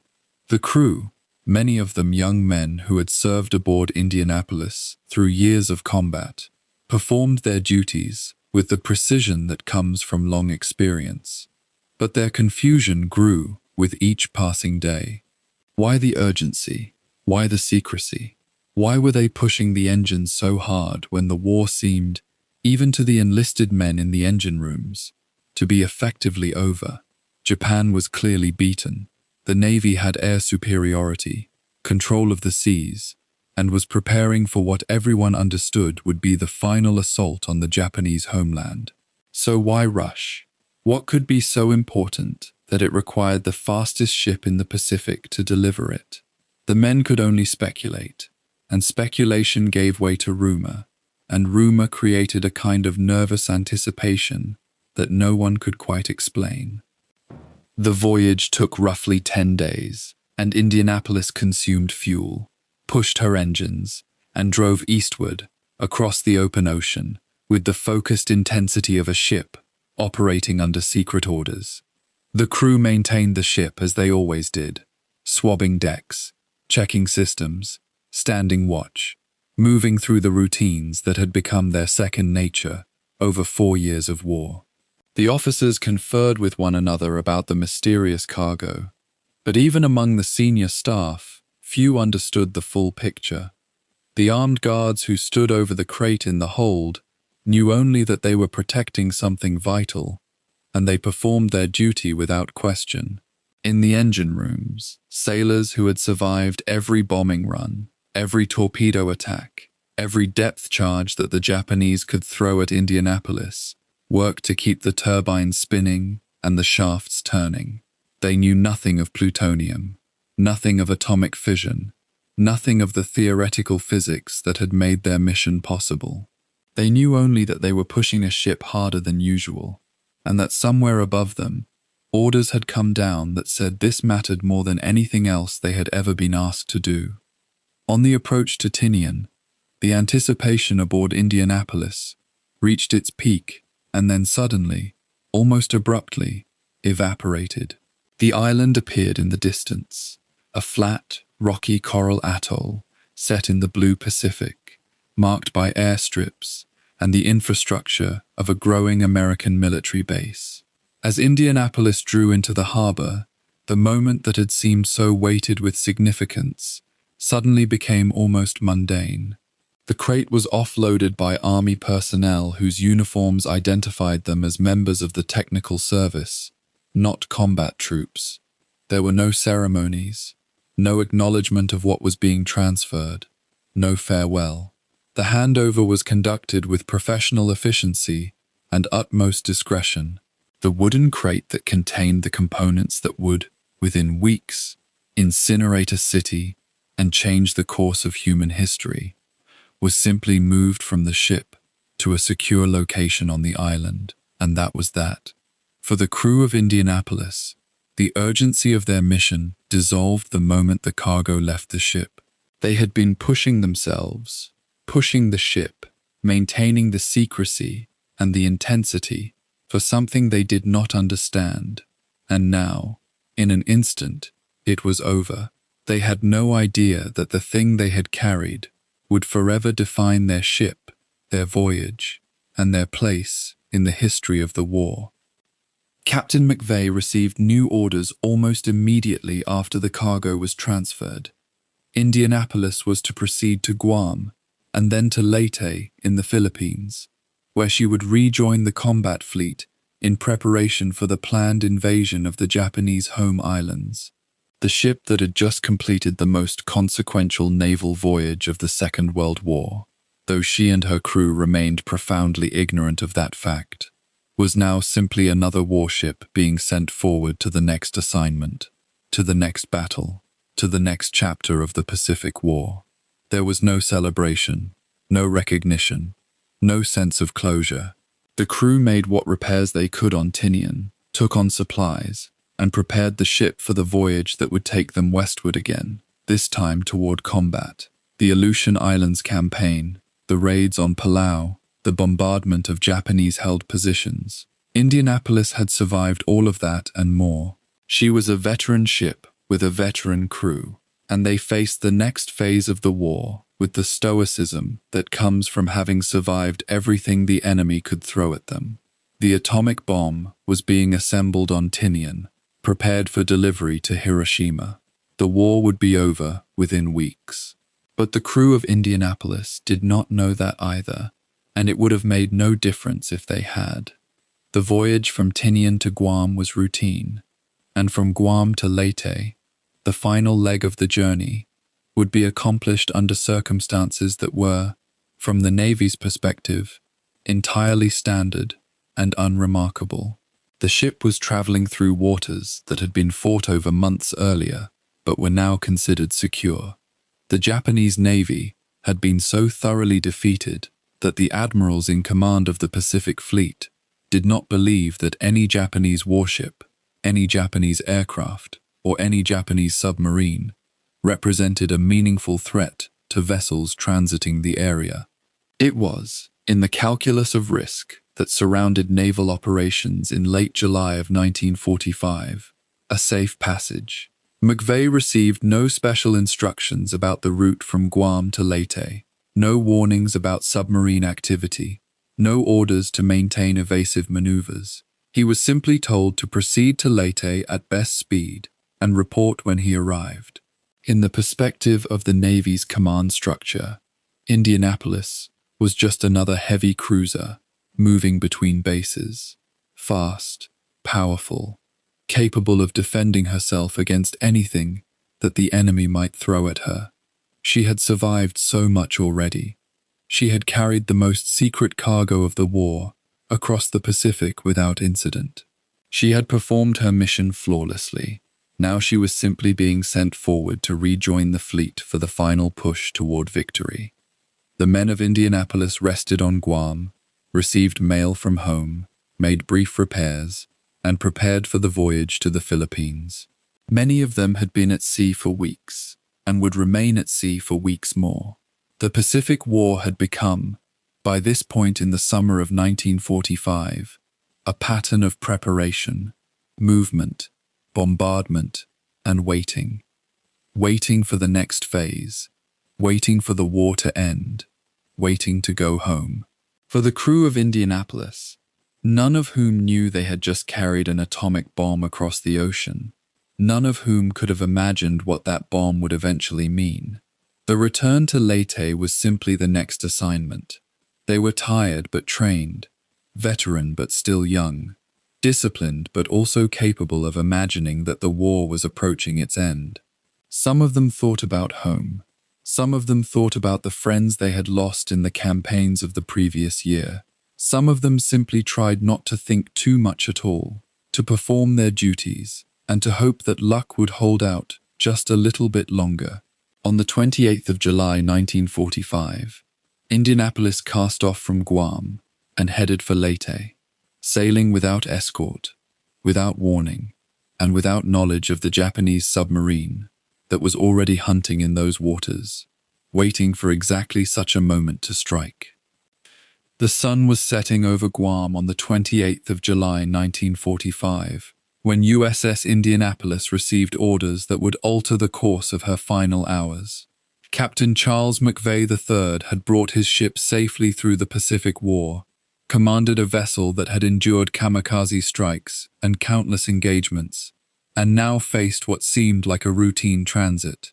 The island of Leyte in the Philippines lay ahead, less than 300 kilometers across open ocean. For a ship that had crossed the Pacific and back, that had raced with atomic bomb components across enemy territory, this voyage seemed unremarkable. The captain had been told only that his destination was Leyte, that he should proceed at best speed, and that he carried important personnel. What he was not told, and what the Navy's fractured communication system had failed to tell anyone, was that the waters he was about to sail through were not safe. The intelligence was there. It existed in the records of the Philippine Sea frontier, in reports filed at the Commander Service Squadron 7 office, and in the daily summaries circulated among various naval commands throughout the Pacific.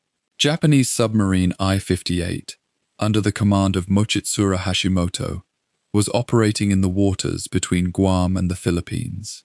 It had sunk or damaged vessels in recent weeks. It was hunting, but this information had not reached Indianapolis. The crew preparing to depart that evening knew nothing of it. Captain McVeigh knew nothing of it. The routing orders that sent him into those waters had been issued without escort, without the protective zigzag pattern that forced submarines to calculate firing angles on moving targets, and without any special instruction that would have suggested danger. The orders came down to the bridge as a matter of routine, and a ship that had survived so much did what all ships did. It followed orders. As evening settled over the harbor at Guam, the crew of Indianapolis went about the ordinary rituals of a warship, preparing to get underway. In the galley spaces below deck, cooks prepared the evening meal, a modest affair of beans and rice, bread, coffee, for those who wanted it. The ship had been at Guam for only a few days after her long voyage from the Philippines following the atomic bomb delivery. The crew was still reorganizing, still settling back into the rhythms of a heavy cruiser at war.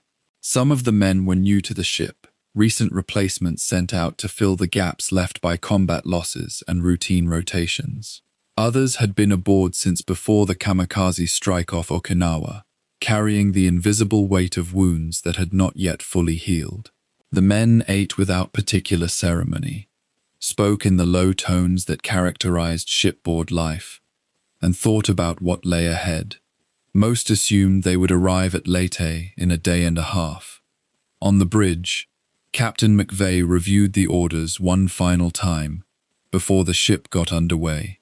He was an experienced officer, measured in his command style, a product of the Naval Academy, who had earned the respect of both his subordinates and his superiors through careful judgment and steady leadership. He had not survived 4 years of Pacific War by being reckless, yet he had also not survived by questioning every decision handed down from above.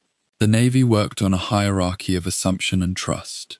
You assumed that the officers above you had access to intelligence you did not have, and you trusted that the orders you received took that intelligence into account.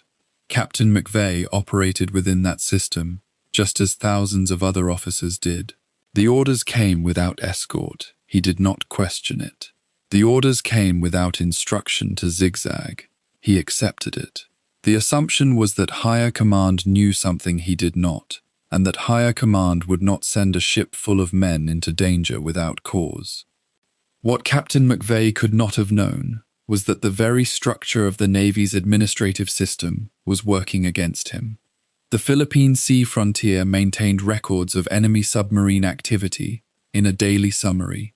Leyte received copies of these summaries, but there was no single authority responsible for ensuring that every ship headed toward those waters received the intelligence.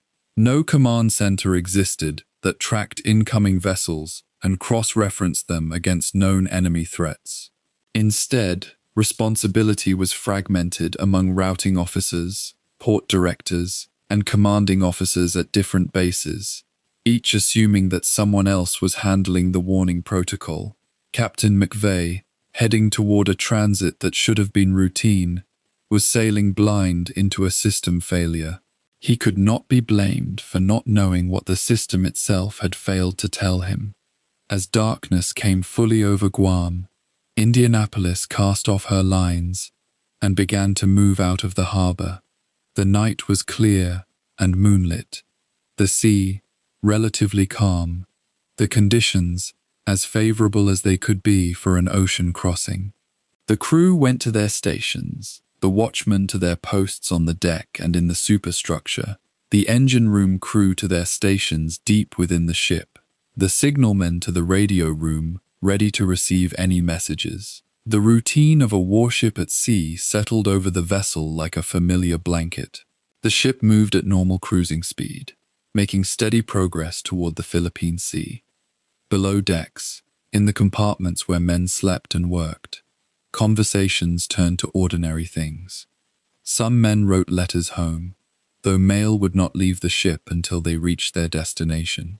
Others played cards or read in the dim light allowed by blackout conditions.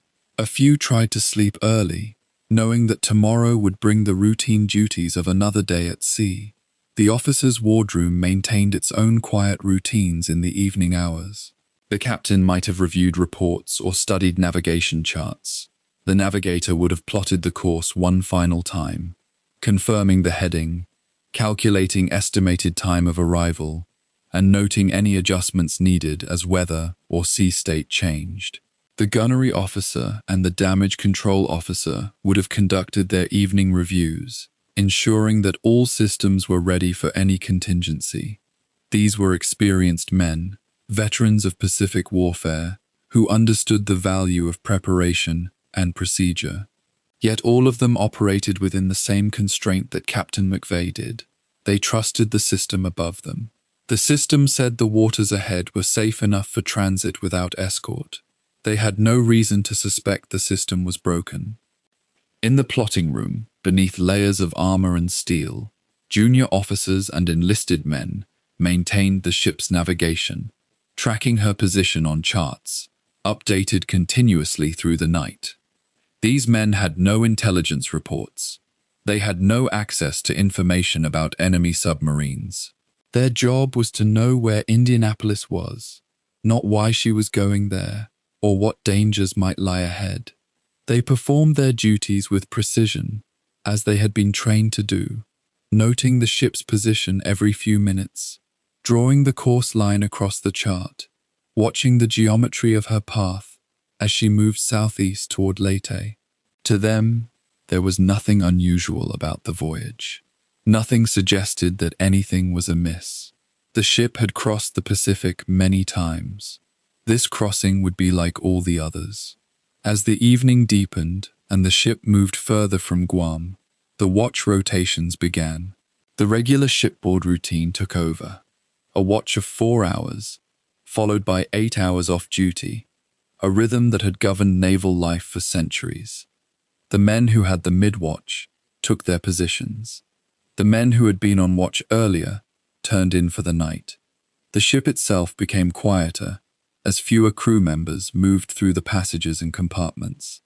The noise of the engines, the constant hum of electrical systems, the occasional creak of the hull, these became the soundtrack of the night. For many men aboard Indianapolis, it was a familiar and comforting sound, the sound of a ship doing what ships did, carrying them safely across hostile waters.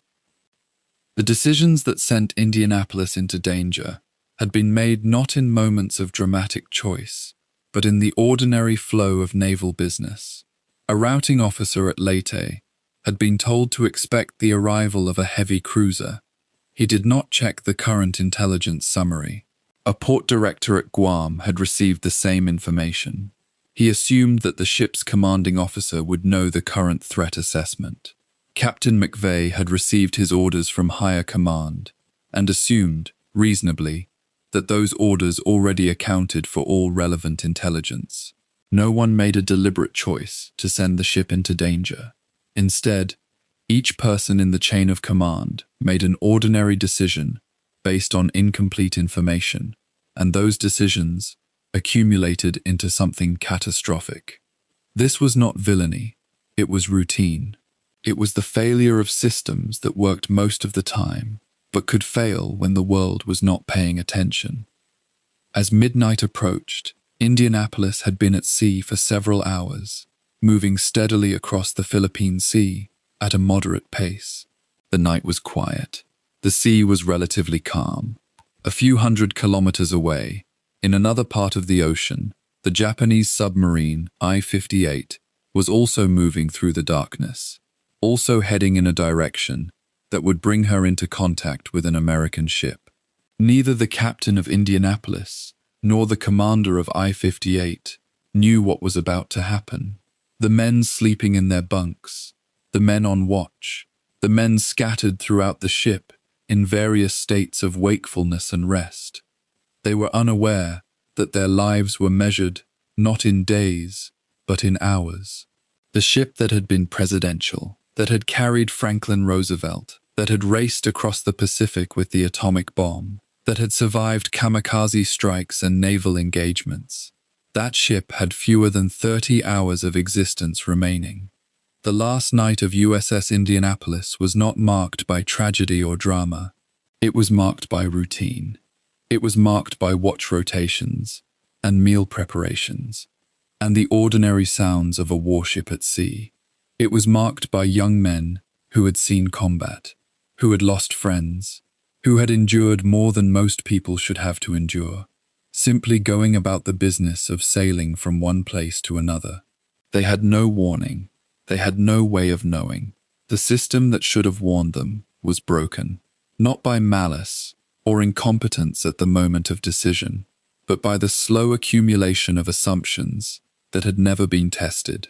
No one had calculated the probability of all these decision points failing at once. No one had imagined that a heavy cruiser could be sent across known enemy waters without protection. No one had designed the system expecting that it would work this way. But the system was working exactly this way, and Indianapolis was sailing toward whatever would come next in the darkness, carrying nearly 1,200 men toward their appointment with fate. The night of the 29th of July 1945 settled over the Philippine Sea with the weight of summer heat. The USS Indianapolis cut through the darkness at 17 knots, her bow splitting calm black water that revealed nothing of what lay beneath. On deck, the watch was routine. Men moved between their stations with the practiced efficiency of sailors who had survived nearly 4 years of war. Below decks, most of the crew slept in their hammocks and bunks, packed into spaces so tight that one man's movement was another man's disturbance. The ship had no escort. No destroyer accompanied her through these waters. The Navy had reasoned that her speed, nearly 32 knots when she pushed hard, was escort enough. The Navy was wrong. Commander Mochitsura Hashimoto stood in the conning tower of the Japanese submarine I-58, roughly 40 kilometers away in the absolute darkness. He had been waiting. His boat had been stalking American shipping lanes in the Philippine Sea for weeks, moving like a patient predator through waters the Allies believed they controlled. At this stage of the war, the Japanese Navy had been shattered. Hashimoto's submarine was one of the few Japanese vessels still capable of inflicting serious damage on American forces. He was hunting not out of hope for victory. That hope had long since drained away, but out of duty and the remnants of Japanese naval tradition. He had seen the shape on the horizon. He had identified it as a heavy cruiser. His target had arrived. Hashimoto ordered the submarine to battle stations. The crew moved into position. Torpedo tubes were prepared. Data was calculated and recalculated. Distance, speed, angle, depth. Everything had to be precise. A submarine captain in the final months of the war had few opportunities for such a clear shot at so substantial a target. This moment, this convergence of darkness and circumstance, was the kind of moment that could define a captain's war. Hashimoto gave the order. At 03:14 hours, ship's time, I-58, fired a spread of 6 torpedoes toward the USS Indianapolis. They ran silent and true through the black water. On the bridge of Indianapolis, no one saw them coming. On the bridge of Indianapolis, no alarm had been sounded. The first torpedo struck the starboard side of the ship at 03 minutes. The explosion was violent and enormous. It tore through the hull with the force of a geological event, ripping open compartments, shattering the keel, and sending a column of flame and smoke roaring upward into the night. The second torpedo followed almost immediately, hitting just aft of the first strike, deepening the catastrophe. The ship convulsed. Alarms began to shriek. Red lights flooded the corridors below decks. Men who had been sleeping, peaceful in their hammocks, were thrown violently awake into darkness and chaos. Some were crushed by the violent movement of the ship. Others found themselves in compartments suddenly flooded with seawater that rose with terrifying speed. The entire vessel lurched to starboard as the damage overwhelmed her stability. Captain Charles McVay III was on deck. He had not been sleeping. He rushed toward the bridge as the ship began her terrible roll. Around him, men were running, shouting, trying to understand what had happened. The communications officer was attempting to send a distress signal, an SOS, a call to anyone who might be listening. Yet the signal went out, but whether it was received clearly, whether it penetrated the static and the noise of wartime radio, no one could know for certain. The ship was dying. McVay could feel it in the way she listed, in the sounds of tearing metal and rupturing bulkheads that rose from deep within her. She was going down, and she was going down very fast. 12 minutes. That was how long the USS Indianapolis stayed afloat after the torpedo strikes.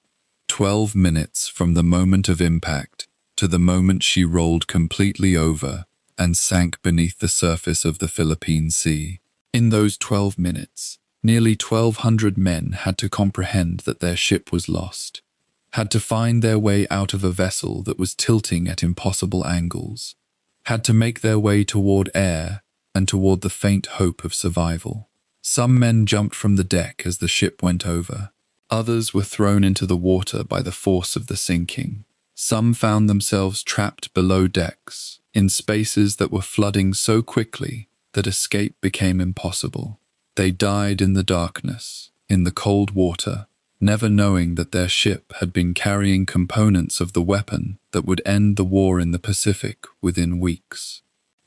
The water, when men entered it, was shockingly cold. The Philippine Sea at night is not a forgiving environment. Men gasped in shock as their bodies hit the surface. Those who had found life jackets held on to them desperately. Those who had not grabbed at whatever they could find, wooden debris, crates, pieces of the ship itself.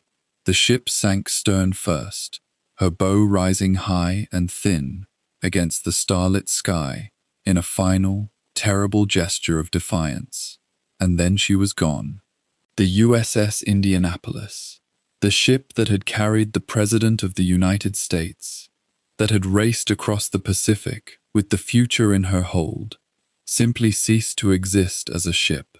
She became a grave and a memory. The darkness that followed was absolute and overwhelming. Survivors floated in the black water, calling out to one another, trying to locate companions, trying to form groups. The oil from the ship's fuel tanks rose to the surface and covered the water in a thick, suffocating slick. Men gagged on the taste of it. Their eyes burned. The water was full of floating debris that cut and scraped their skin. Some men tried to help others who were injured or who were panicking. The act of holding onto a companion in darkness, while both of them floated in the open ocean, required a strength that many men simply did not possess. Around them, the Pacific stretched in all directions, vast and indifferent. Captain McVay was in the water with approximately 350 other survivors. Together, they would form the largest coherent group of the disaster. McVeigh understood that someone needed to take charge, to organize the men, to preserve what possibility of survival existed. He began to call out orders, to account for men, to establish some structure in the chaos. Other officers did the same, in other groups scattered across the water. Some groups numbered only a handful of men, others were larger, but all of them faced the same reality. They were alone in the open ocean. They had no rafts of their own. They had life jackets, but life jackets only kept a man's head above water. They did not keep him alive indefinitely. They would have to survive the night. They would have to survive many nights. The first night was a night of shock and disbelief. Men floated in groups, talking in low voices, assessing their injuries, trying to understand what had happened. Some spoke of rescue, voicing the reasonable assumption that the ship's distress signal had been received, that help was on the way, that they would be picked up by morning. Others were silent, suspecting that something darker awaited them. The water was warm enough that hypothermia was not yet an immediate threat, though men who remained in the water for hours began to feel the cold creeping into their bones. Sharks, though they would later become the defining horror of the ordeal, had not yet appeared. The night was still almost quiet, almost peaceful compared to the violence that had preceded it. But far above them, at sea level and in the air, something crucial was failing to happen. The distress signal from USS Indianapolis had been received. It had been heard by some radio operators who happened to be listening. But the message was ambiguous, fragmentary, cut off before it could be repeated. The message reached the radio station at Leyte, but the radio station at Leyte was not expecting USS Indianapolis to arrive for several more days. The assumption was that the captain must have changed his schedule, or perhaps the distress signal was a false alarm, a mistake, the result of equipment malfunction. The routine administrative machinery of the Navy, the machinery that should have been watching for Indianapolis, had no single point of accountability, no one person whose specific duty it was to confirm her safe arrival. And so the signal was received and then lost in the noise of 1,000 other messages, 1,000 other concerns. The men in the water did not know that the distress signal had been questioned, did not know that the Navy did not yet understand that Indianapolis had sunk. They floated through the night of the 29th and into the morning of the 30th of July, waiting for rescue, telling one another that help was coming. The sun rose over the Philippine Sea, burning down on men who had now been in the water for hours. The oil slick from the ship had spread across a wider area, and men drank it by accident when they tried to drink seawater. Most of them became sick. Dehydration began almost immediately. The salt water that surrounded them could not quench their thirst. It only deepened it, making every moment in the ocean a slow torture. The sharks would come later. The madness would come later. The violence and the despair would come later. But the ordeal itself had already begun. USS Indianapolis had sunk, and nearly 900 men were alone in the water, waiting for a rescue that would not come for 4.5 days. When the Philippine Sea rose to claim the USS Indianapolis, it did so with terrible speed. In the darkness before dawn, on the 30th of July 1945, the ship had been present and then absent, not gradually, but almost completely. 2 torpedoes had torn through her steel, and within the time it takes for a man to count to 12, she had slipped beneath the surface. Now, as the first light of day began to emerge across the ocean, roughly 900 men found themselves scattered across an expanse of water so vast that the horizon seemed to curve away into infinity. They were alive, which was something, but they were also scattered, separated by currents, by luck, by the simple mechanics of how a ship falls, and how the men aboard her fall with it. The sun that rose on that dawn broke over a disaster still unfolding, one that most of the world did not yet know had happened at all. The survivors instinctively clustered. This was not a conscious decision made by committee, but rather the deeper human reflex to seek proximity, to find in other bodies the assurance that one was not entirely alone. Those who had grabbed life jackets or made it to the few life rafts and floats aboard formed loose groups, some containing dozens of men, others no more than a handful. The distances between these groups stretched and contracted with the currents and the movements of the men themselves, who swam or waded or simply floated, suspended in the water like leaves scattered across a vast and indifferent surface. The shortage of life-saving equipment became apparent within the first hours. Indianapolis had gone down carrying life jackets for her entire crew of nearly 1,200 men, but thousands of these had gone down with the ship or were trapped in compartments, now resting on the ocean floor more than 3,000 meters below. The rafts, metal and canvas platforms meant for far fewer men than now clung to them, were overwhelmed. Men hung to the sides of rafts or to the lifelines that ringed them, their fingers cramping as they gripped the only things between themselves and the open water. Some held on to pieces of debris, wooden scraps, empty ammunition cans, anything that floated. Some had nothing but the life jackets on their bodies and the determination not to let go.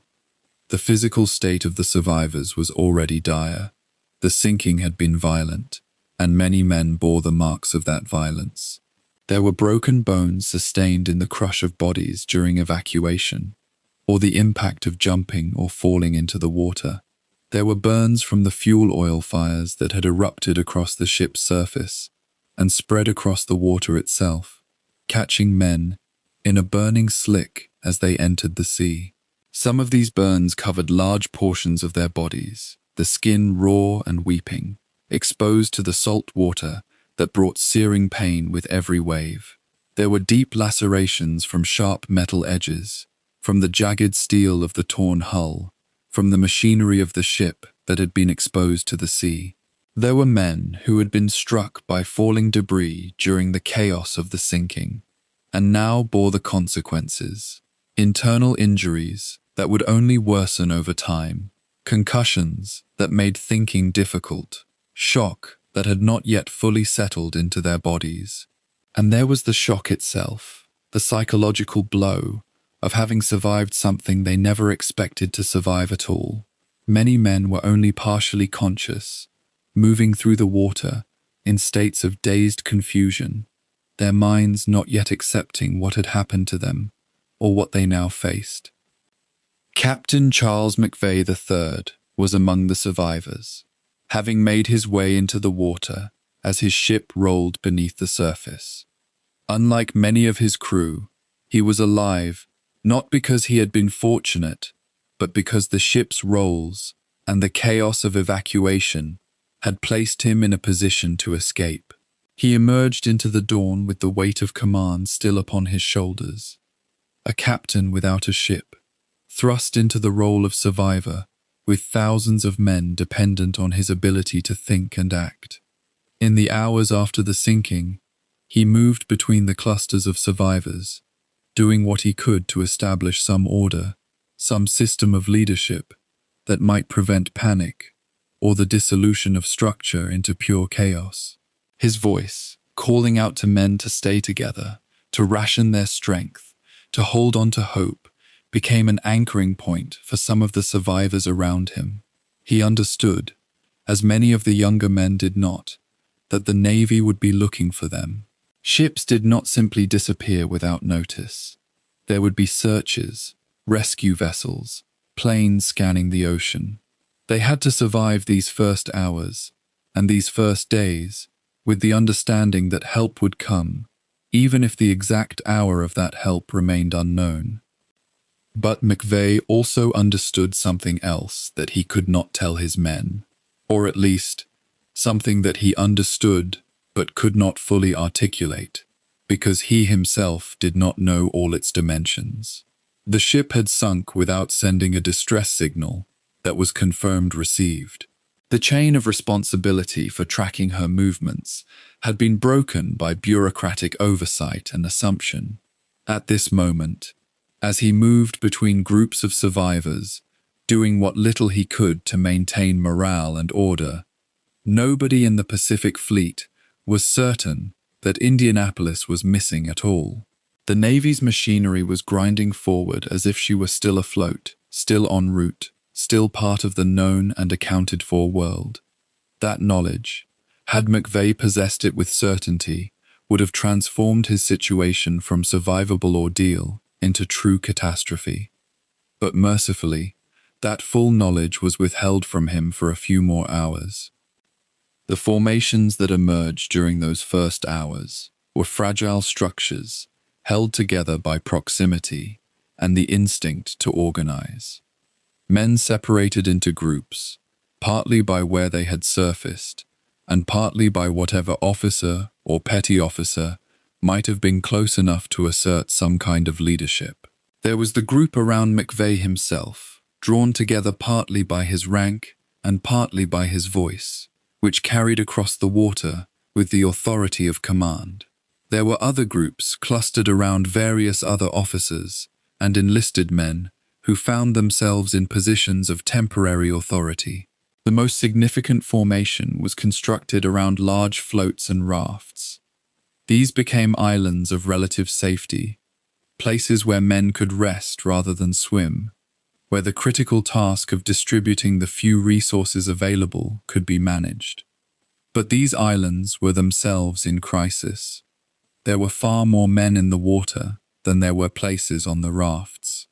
Men clung to the sides of the rafts, exhausted beyond measure, but unable to rest, because to rest was to sink. The choices about who would be allowed onto the rafts and who would remain in the water became the first moral problem that the survivors had to navigate, and there was no right answer to it. Water was, of course, the supreme irony of their situation. They floated in it, unable to drink it. Around them stretched the Pacific Ocean in all its vastness, and yet not a single drop of that water could sustain their bodies. Some of the life rafts carried emergency supplies, small amounts of fresh water, hardtack biscuits, a few other basics. But these supplies were designed for far smaller groups and for far shorter periods of time than would be needed here. The rationing of these supplies became another early task, one that required decisions about fairness and distribution. Some men were worse injured than others, and needed the water and the calories more desperately. Some men were older, some younger, some in shock. There was no calculus that could fairly determine who should receive priority. And as the day wore on, and the sun climbed higher and hotter in the sky, the psychological agony of being surrounded by undrinkable water while dehydrating began to work on the minds of the men. The psychological fractures that began to appear during those first hours were subtle at first, then increasingly pronounced. Dehydration affects the mind before it completely disables the body. Men began to exhibit strange behaviors, unusual irritability over small slights or infractions of whatever makeshift order they had established. Moments of confusion where a man would repeat the same question or statement over and over, misidentification of other men as people they knew, sudden moments of silence or withdrawal. Some men became fixated on particular ideas, that rescue was already on the way, that they would definitely be found by a certain time, that they simply needed to hold on through the day. Others fell into despair, convinced that they would die out here, that the Navy had lost track of them, that nobody was coming. The emotional spectrum was wide and volatile, and it would only widen and become more volatile as time passed. For now, in the first hours, the emotional state was still relatively contained. Men were shocked, they were disoriented, but they were not yet driven to the extremes that would emerge over the next few days. The shock itself was a kind of buffer, a psychological state that prevented the full comprehension of what they faced. There was also, in those first hours, the simple biological fact of survival responses overwhelming rational thought. Men vomited from the terror and the swallowing of seawater. Some experienced panic responses, moments of gasping for air or thrashing in the water, despite life jackets that should have kept them afloat. These panic responses were contagious in a way. One man's panic could trigger anxiety in others, could spread through a group like ripples on the surface of the water. The leadership figures among the survivors, whether they were officers like McVeigh or senior enlisted men with combat experience, had to work to keep these panic responses contained, to project calm and confidence, even when the situation was anything but calm or confident. They did this by action, organizing the groups, distributing supplies, establishing watch rotations so that someone was always alert and could call out if something appeared on the horizon. They did this by voice, calling out encouragement, reminding men to stay together, naming the men they knew to keep them tethered to identity and to the community of survivors. They did this by presence, moving among the groups, showing their faces, reminding men that leadership existed and that order was being maintained. As the sun climbed higher in the sky on that first day, another realization began to crystallize among the survivors. The initial shock of the sinking had been so overwhelming that it had consumed all attention, all comprehension. But now, as dawn moved toward full morning, a new awareness was beginning to settle into consciousness. They were not going to be found immediately. The ship had sunk in darkness. The message about their position was not known with certainty. Rescue would not arrive in minutes or hours. It would take time. They had to survive not just the immediate ordeal, but an unknown duration of ordeal. This realization was the point at which the first hours of the disaster began their transition into something longer and more terrible. For now, in these first hours, that realization was still taking shape, still not fully acknowledged. But it was there, beginning to assert itself into the collective consciousness of the survivors, changing how they thought about their situation and what they believed they had to endure. The water around them remained calm, almost deceptively so. The Philippine Sea had claimed the Indianapolis with violence, but the violence had passed. What remained was a strange and terrible beauty, a clear blue expanse of water stretching in all directions, dotted with small islands of human beings clinging to life. The sun beat down on them without mercy. The horizon seemed to mock them with its emptiness, suggesting both the vastness of the ocean and the impossible smallness of their presence upon it. The men held on to what they had, to the rafts, to the floats, to the life jackets, to each other. They held on to hope, because hope was the only thing that made sense to hold on to, even if that hope seemed increasingly fragile as the hours passed. And in the groups around McVeigh and around the other leaders, the men began the terrible work of waiting, of trying to maintain structure and sanity and community in a situation where all three were under constant assault by the environment and by the knowledge of what they had lost. By noon on that first day, the pattern had begun to establish itself.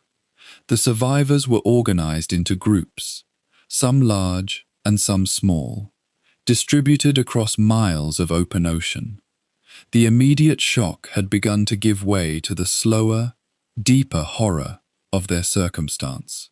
There had been no rescue yet, and they were beginning to understand that rescue might not come for a very long time. The rationing of supplies had been determined according to whatever logic and fairness the leaders could establish. The watch systems had been put in place, and the men had been divided into the categories of roles they would play. The leaders who would try to maintain order, the injured who would need care, the strong who would help support the weak, the fighters who would be needed if conditions deteriorated further. Everything that could be done in those first hours had been done. Now began the test of endurance, of whether 900 men spread across the greatest ocean on Earth could survive the wait for rescue that nobody yet knew was coming. The first hours after the sinking had been the moment of shock and immediate crisis. What came next would be the test of whether shock and crisis could be transformed into the kind of psychological and physical endurance that would be required to outlast the waiting. The sea on the morning of the 30th of July was still and empty. The men who clung to life rafts, flotsam, and each other had survived the night, barely. Most were wounded. Many were already sick from salt water they had swallowed in the scramble to get away from the sinking ship. They had no food, no fresh water, and no knowledge of when rescue would come. The sun rose that morning, not as a blessing, but as a burden, burning steadily higher into a cloudless sky that stretched to every horizon. For some of the men, the awareness of their true situation was only beginning to dawn. For others, despair had already taken root. But on that first full day, after the Indianapolis went down, as dehydration began its slow, merciless work on human consciousness, something else was coming toward them through the water, something drawn by every signal their bodies and their suffering had sent into the depths. The oceanic white-tip shark is not the largest species that inhabits tropical waters, nor is it the most famous.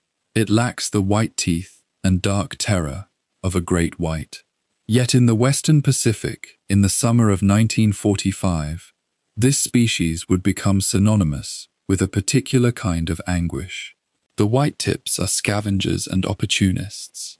They hunt by detecting vibration, by sensing blood and muscle tissue in water that to human senses appears only as blue emptiness.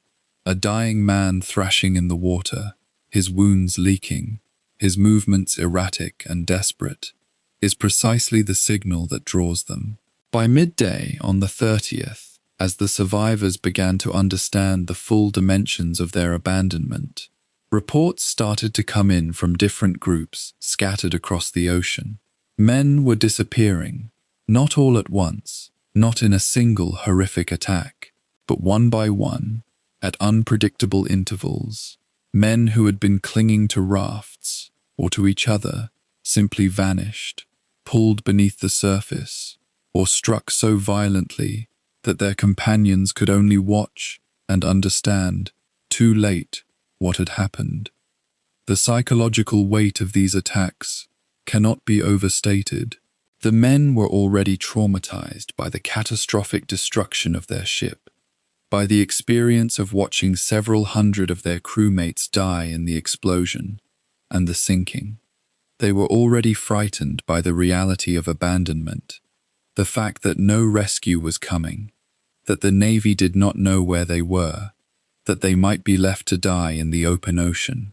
Most had never encountered a shark before. Many, in the way of young sailors in 1945, had probably heard stories, tales of adventure and danger that belonged to older, more exotic wars. They had not truly believed that such a thing could happen to them. Now belief was impossible to avoid. The attacks were not frenzied and immediate. Sharks do not hunt in the way that human imagination paints them, as mindless killing machines consumed by bloodlust. But the efficiency of the predation was in its own way more terrifying. A man would be floating or swimming, talking perhaps to a companion, and then his leg would be gone, or he would simply cease to exist, as if the water had swallowed him without ceremony. The men who witnessed these attacks, and many did, were left with a particular kind of horror. They could not fight back. They could not run. They could only float and wait and know that at any moment it might happen again. Some groups, through chance or through the efforts of a few men who kept their minds intact, began to organize themselves into defensive postures. They formed circles, with the more injured men, or those weaker in the water at the center. They tried to keep together, to make noise, to maintain the semblance of order that might somehow protect them.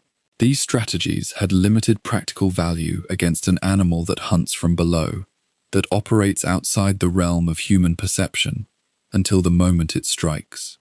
But the strategies had profound psychological value. They allowed men to feel that they still had agency, that they had not been reduced entirely to passive victims.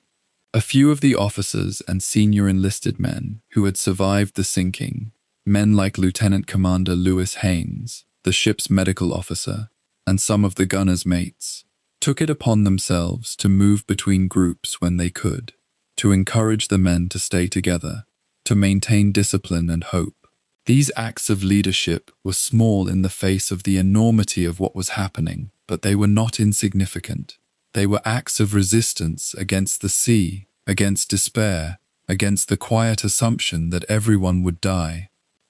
But the attacks were not the only killer in the water. By the end of the first full day, as the hours of exposure accumulated, other forces were taking their toll.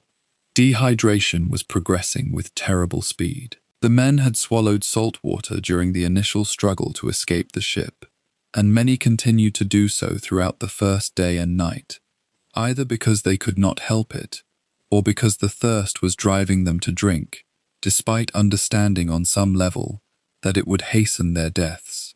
Salt water draws fluid out of human tissue. It does not quench thirst, it deepens it. Men who drank seawater were sealing their fates, though they often did not know it, or knowing it, could not stop themselves. The sun was burning them, destroying skin, and draining what little fluid remained in their bodies. Some men developed severe sunburn in less than a day of exposure. Others, already weakened by their injuries, began to show signs of heat exhaustion, confusion, disorientation, a dangerous lethargy that preceded unconsciousness.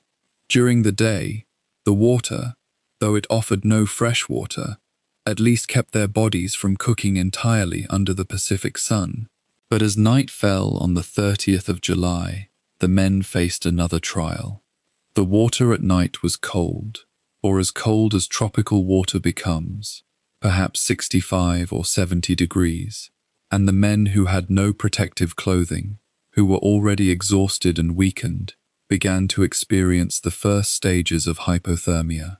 The body cannot maintain its temperature when exposed to cool water for extended periods. The core temperature drops incrementally, and with it goes the mind's ability to function, to reason, to resist despair.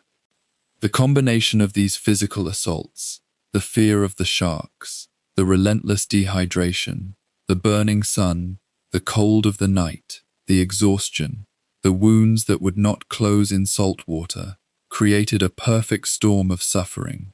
Some men began to hallucinate before the second day was fully over. They saw islands that were not there. They saw ships on the horizon that turned out to be clouds. They heard voices calling to them. Some of the visions were benign, a mother's voice, the image of home, but others were sinister. Some men became convinced that rescue was imminent, that a ship would arrive any moment, and they expressed rage or despair when it did not. Others withdrew into silence, staring at nothing, their minds retreating, even as their bodies remained in the water. The psychological collapse was not uniform or sudden. Some men held themselves together through sheer stubbornness, or through the force of their personality, but many others simply broke. They drank salt water until they became delirious. They stopped responding to encouragement from their companions. They died where they floated, their bodies sometimes remaining in the water for hours before they sank or before the sharks found them. The men tried different strategies to cope with the sharks, most of which had limited effectiveness. Some groups tried to stay perfectly still, believing that movement would attract the predators. This was psychologically unbearable. To suppress every human instinct to move, to breathe normally, to twitch or gesture, because the cost of detection might be your life. Other men tried to group together more tightly, to create a human barrier. This occasionally worked. The sharks would sometimes move on to easier prey, but it also meant that if an attack came, the men closest to the victim would witness it in full, would feel the struggle, would hear the sounds. Some men tried to pray. Some tried to sing. Some tried to make themselves believe it was not happening, that the screams they heard belonged to someone else, somewhere else, in some other sea, in some other war. The reality was that there was no effective defense. The men were in the domain of the sharks, and the sharks held every advantage. By the end of the 30th of July, into the night of that first full day, the survivors were beginning to die in earnest. The attacks had claimed some, perhaps a dozen or more, in the first 24 hours, though exact numbers are impossible to verify. In the chaos and the darkness, in the scattered groups across miles of ocean, who was counting? But the deaths were not limited to shark attacks. Men were dying from drinking salt water and losing their capacity to function. Men were dying from their wounds, which were becoming infected, which were attracting more sharks, which was creating a vicious cycle of terror and predation. Men were dying from the simple combination of exhaustion, exposure, and despair.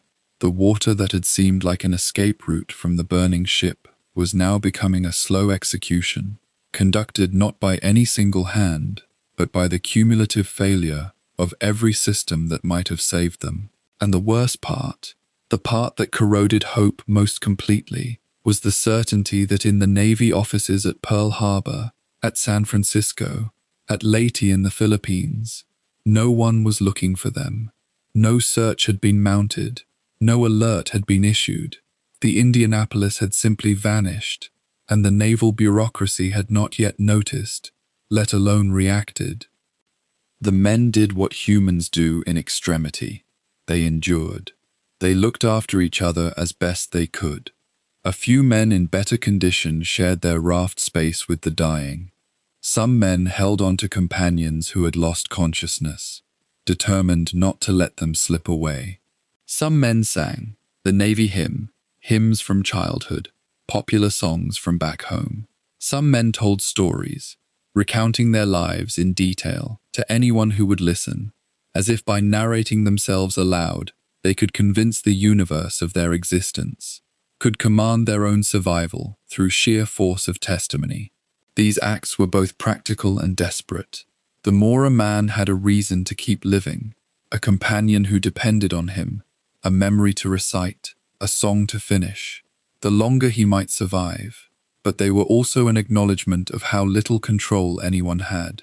A man could be alert and strong and determined to live at sunrise, and by sunset he could be dead, taken by a shark or by his own failing body. His story ended, his voice silenced. The Pacific Sea, in those first days of August 1945, was a place where human effort and human will collided with the indifference of the natural world, and the natural world was winning. The sharks continued to hunt. They did not eat all of the men they took. Sharks do not need to. A bite, a taking, an injury so severe that death followed quickly, even if the shark did not return, was enough. And word of these attacks, rumors and certainties mixed together, spread through the survivor groups in the dark. Men clutched each other more tightly. Some lost their minds entirely and tried to swim away from the groups, preferring to face their deaths alone, rather than wait for the random strike that might come at any moment. The water was alive, with danger visible and invisible. The sharks were part of the equation, but they were not the whole equation. They were the most obvious threat, the most undeniable predator, and so the men's fear and their focus centered on them. But the truth was more complex and more terrible. The sharks were just one of many forces that were killing them. The sun and thirst and exhaustion and infection and despair were working alongside the sharks, each one taking lives. each one weakening the will to survive. And underneath it all was the foundational truth: no one was coming. This was not a temporary ordeal that would end with rescue at dawn. This could last for days. This could be forever. The men did not know, as they floated in that dark water on the night of the 30th of July, that rescue was roughly 36 hours away. They thought it might be never. What the men in the water did not know, what they could not have known, was that somewhere in the darkness, a Japanese submarine named I-58 had already accomplished its mission and was moving away to safety. The ship that had sent them into the water was gone, 3 days behind them now, sinking into the deep. The men who had built the Indianapolis in Camden, New Jersey, the officers who had commanded her, the sailors who had polished her bright work and maintained her engines, all of that was finished. The ship existed now only in memory and in the careful records that the Navy would begin to examine once it realized what had happened. But those records, those examinations, those reactions, they were still to come. For now, there was only the night and the water and the sharks and the slow, inexorable process of human bodies failing under conditions no human was built to endure. The men held on. Some of them would die doing so. Some of them would die despite holding on. And a few, a smaller number than anyone deserved to lose, but a few, nonetheless, would live to tell what it had been like, to bear witness to those hours when the Pacific Sea demanded everything of them and gave nothing back but suffering and the chance, though they did not know it, to be found just in time before the last of them perished in darkness. In the pre-dawn darkness of the 30th of July 1945, as Indianapolis sank into the Philippine Sea, the Navy itself remained entirely unaware that she had gone beneath the waves. The men gasped and thrashed in the water, calling out into a void that offered no answer. On shore, in offices and operations centers across the Pacific, the machinery of naval administration continued its routine. Messages arrived, forms were filed, duty rosters turned over. No one was missing a ship. No one, in fact, was thinking about Indianapolis at all. The bureaucratic failure that followed the sinking would prove almost as catastrophic as the torpedoes themselves. It was not a failure born of negligence or stupidity. It was worse than that. It was a failure of systems so fragmented, so dependent on assumption and custom, rather than clear responsibility, that no single person could be held accountable, because no single person was truly in charge of knowing where Indianapolis had gone. The ship had been swallowed by the sea, and the Navy's administrative apparatus, vast and intricate as it was, had no eye trained on her location. The fundamental problem began with routing procedures. When Indianapolis received her orders at Guam, she was not routed through a single command authority responsible for her safe arrival. The port director's office at Leyte did not expect her to report her arrival. This was standard practice at the time for naval vessels in transit.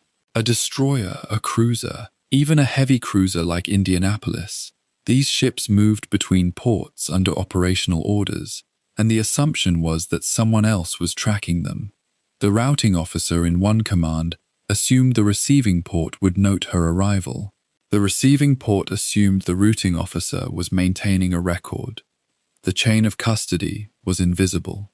No one had written it down. No one owned it. Meanwhile, in the water, men were dying. The first light of dawn on the 30th of July revealed the full scope of what the survivors faced. Nearly 900 men were scattered across miles of open ocean. Some clung to the 3 life rafts that had broken free. Most had nothing but their kapok life jackets, buoyant vests that kept them afloat, but offered no rest, no shelter, no dignity. The injured were bleeding. The burned were blistering. The water around them, was contaminated with oil from the ship's fuel tanks, coating their skin and their eyes, seeping into their mouths when they tried to drink. And above all, there was the sun, the Philippine Sea sun in the height of summer, relentless and vertical, bearing down on men who had no shade, no water, and no idea when, or if, anyone would come. Captain Charles McVeigh III, who had been flung into the water by the force of the explosions, made his way through the chaos toward a group of perhaps 30 men clustered together. Some were injured, others were in shock. McVeigh, himself burned on his face and legs, began to do what a captain does. He began to organize. He assigned men to duties. He tried to enforce a structure, a hierarchy, a sense of order in the chaos. But order is difficult to maintain when you are floating in salt water with no hope of rescue, and McVeigh was only one man among many. He did what he could. By the morning of the 31st of July, the second day, no alarm had sounded at Leyte. The port director's office had not noted that Indianapolis was overdue. The routing machinery was silent. In fact, no one even knew she was supposed to have arrived. The orders she had been given did not require her to report her safe passage to any single authority. This was the terrible elegance of the system's failure. It was so distributed, so dependent on the assumption that someone else was responsible, that when no one assumed that responsibility, it simply evaporated. A ship of nearly 1,200 men could disappear, and the Navy would not realize it was gone. On the second day in the water, the sharks came.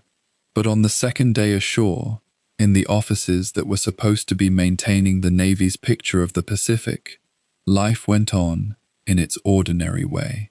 Officers filed reports. Messengers carried documents between buildings. The sun rose and set. Officers stood watch in communications centers. Phones rang. Typewriters clacked. Messages about 1,000 other matters were processed and transmitted. Somewhere in this vast bureaucratic machinery, someone at some level might have wondered where Indianapolis was, but that someone had no authority to demand an answer. There was no system in place to compel disclosure. There was no alarm that sounded when a ship failed to report. The hours became days, and the contrast between the two worlds became absolute. In one world, the world of the Pacific Ocean, men were beginning to hallucinate. Dehydration was setting in. The sun had burned them so severely that skin was peeling away in sheets. The salt water had poisoned their bodies from the inside. Some were already dead or dying, their bodies floating among the living. In the other world, the world of naval administration, routine prevailed. Routine is the enemy of urgency. Routine assumes that everything is proceeding as expected. Routine kills. On the 30th of July, a lieutenant commander named Joseph Brodie, in the port director's office at Leyte, received a message indicating that Indianapolis was to proceed to the port. But Brodie did not note the expected time of arrival. This was simply not done for transiting vessels. The assumption was that routing would maintain that information. When Indianapolis failed to appear, no one checked, no one called, no one sent a message. Brodie had other matters to attend to. The Leyte Port Director's office was handling hundreds of vessels. One heavy cruiser in transit was not remarkable. One heavy cruiser that failed to appear. Well, there could be 1,000 reasons for that. A delay in departure, a change in orders, a mechanical issue. The presumption was always that things were proceeding normally until proven otherwise. But there was no mechanism in place to prove it either way.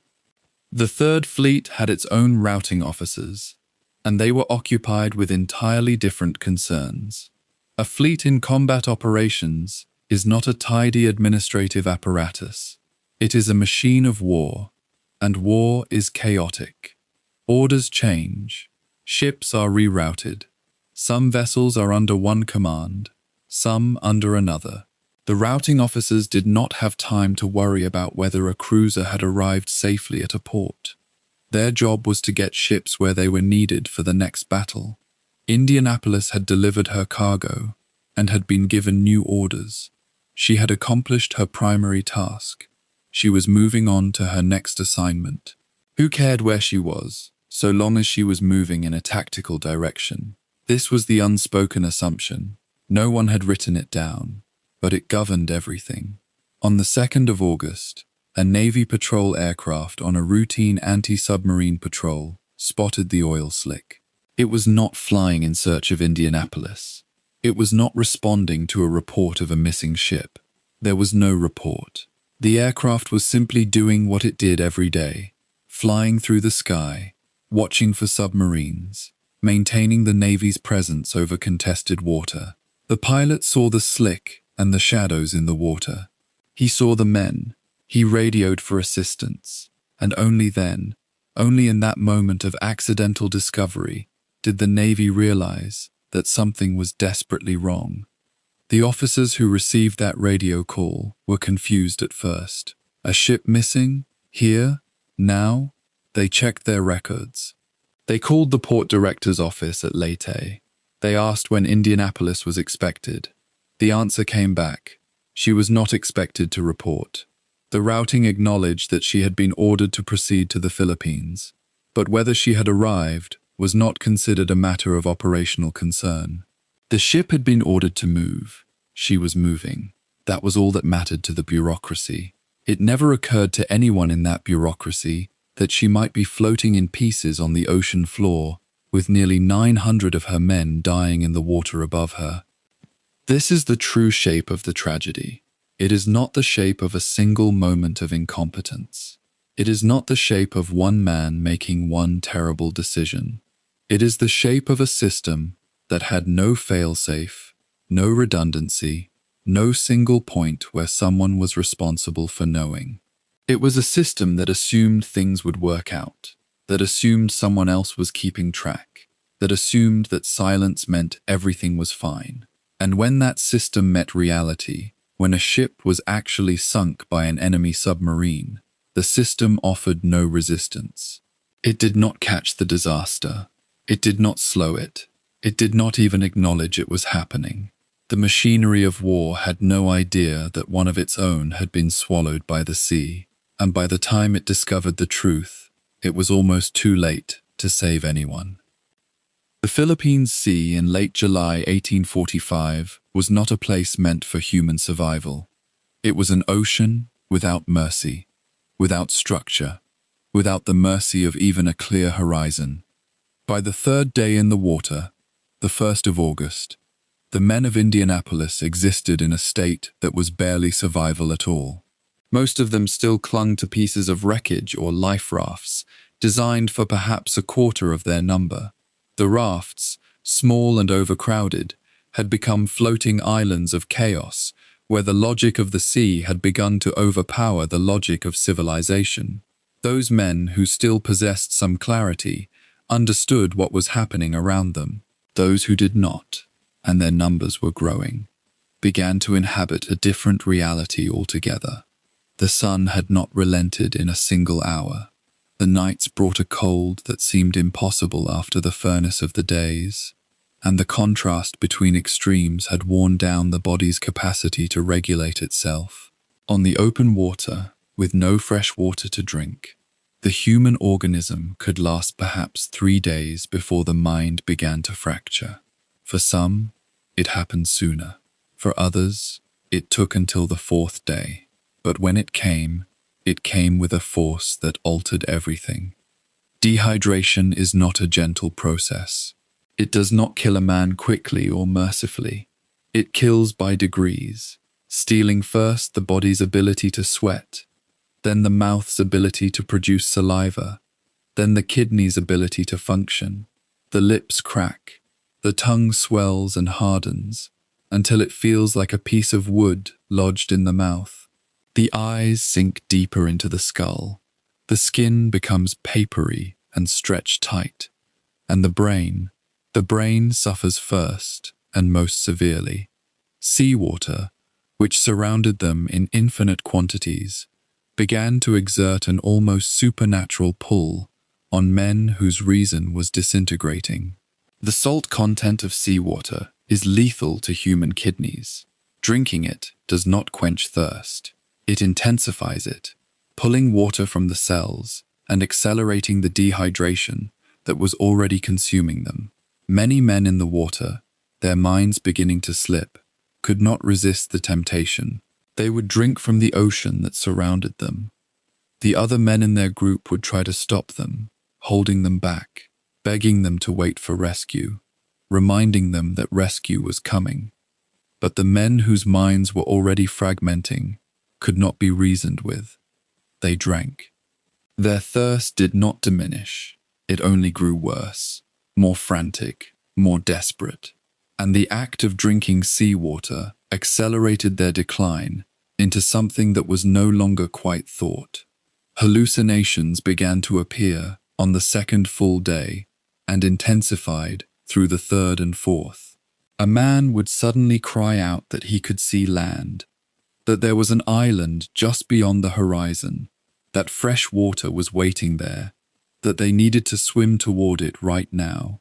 Other men in his group would turn to look and see nothing but empty ocean.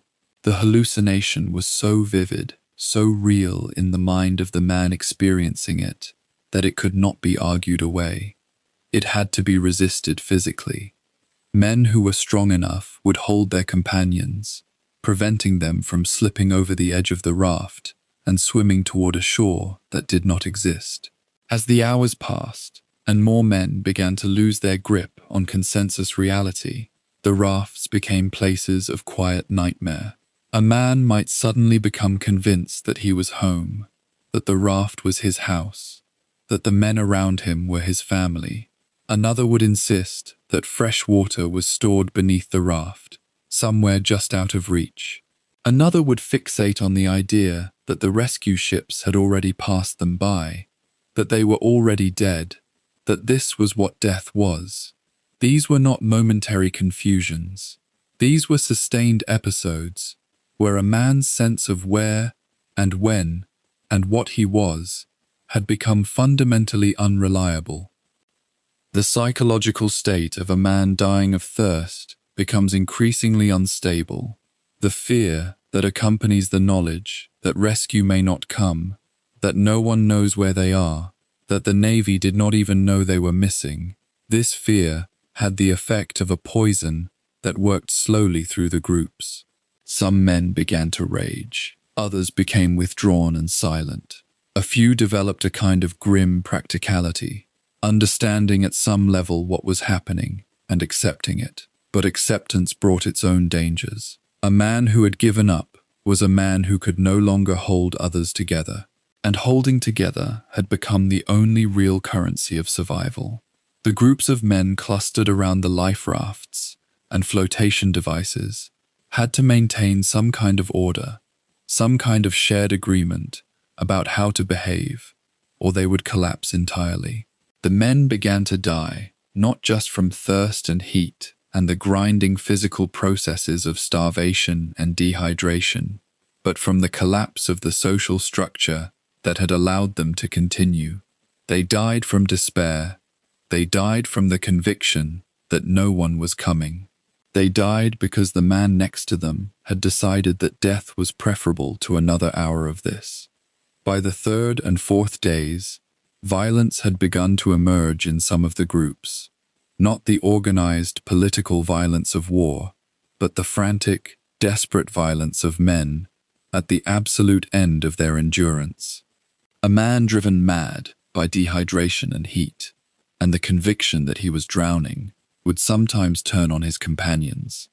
In at least one documented case, a man became convinced that another man was trying to murder him, and he attacked his companion in the water, both men flailing and struggling until they had to be separated by the others. In other groups, men began to turn on the officers, or on anyone who seemed to be making decisions. The normal hierarchies of a ship and crew, the ranks, the authority, the assumption that officers knew what to do. These structures had no power in the water. A man desperate enough to drink seawater, mad enough to see islands that were not there, angry enough to attack another human being because his mind had convinced him it was necessary. Such a man had moved beyond the reach of rank or authority or appeals to order.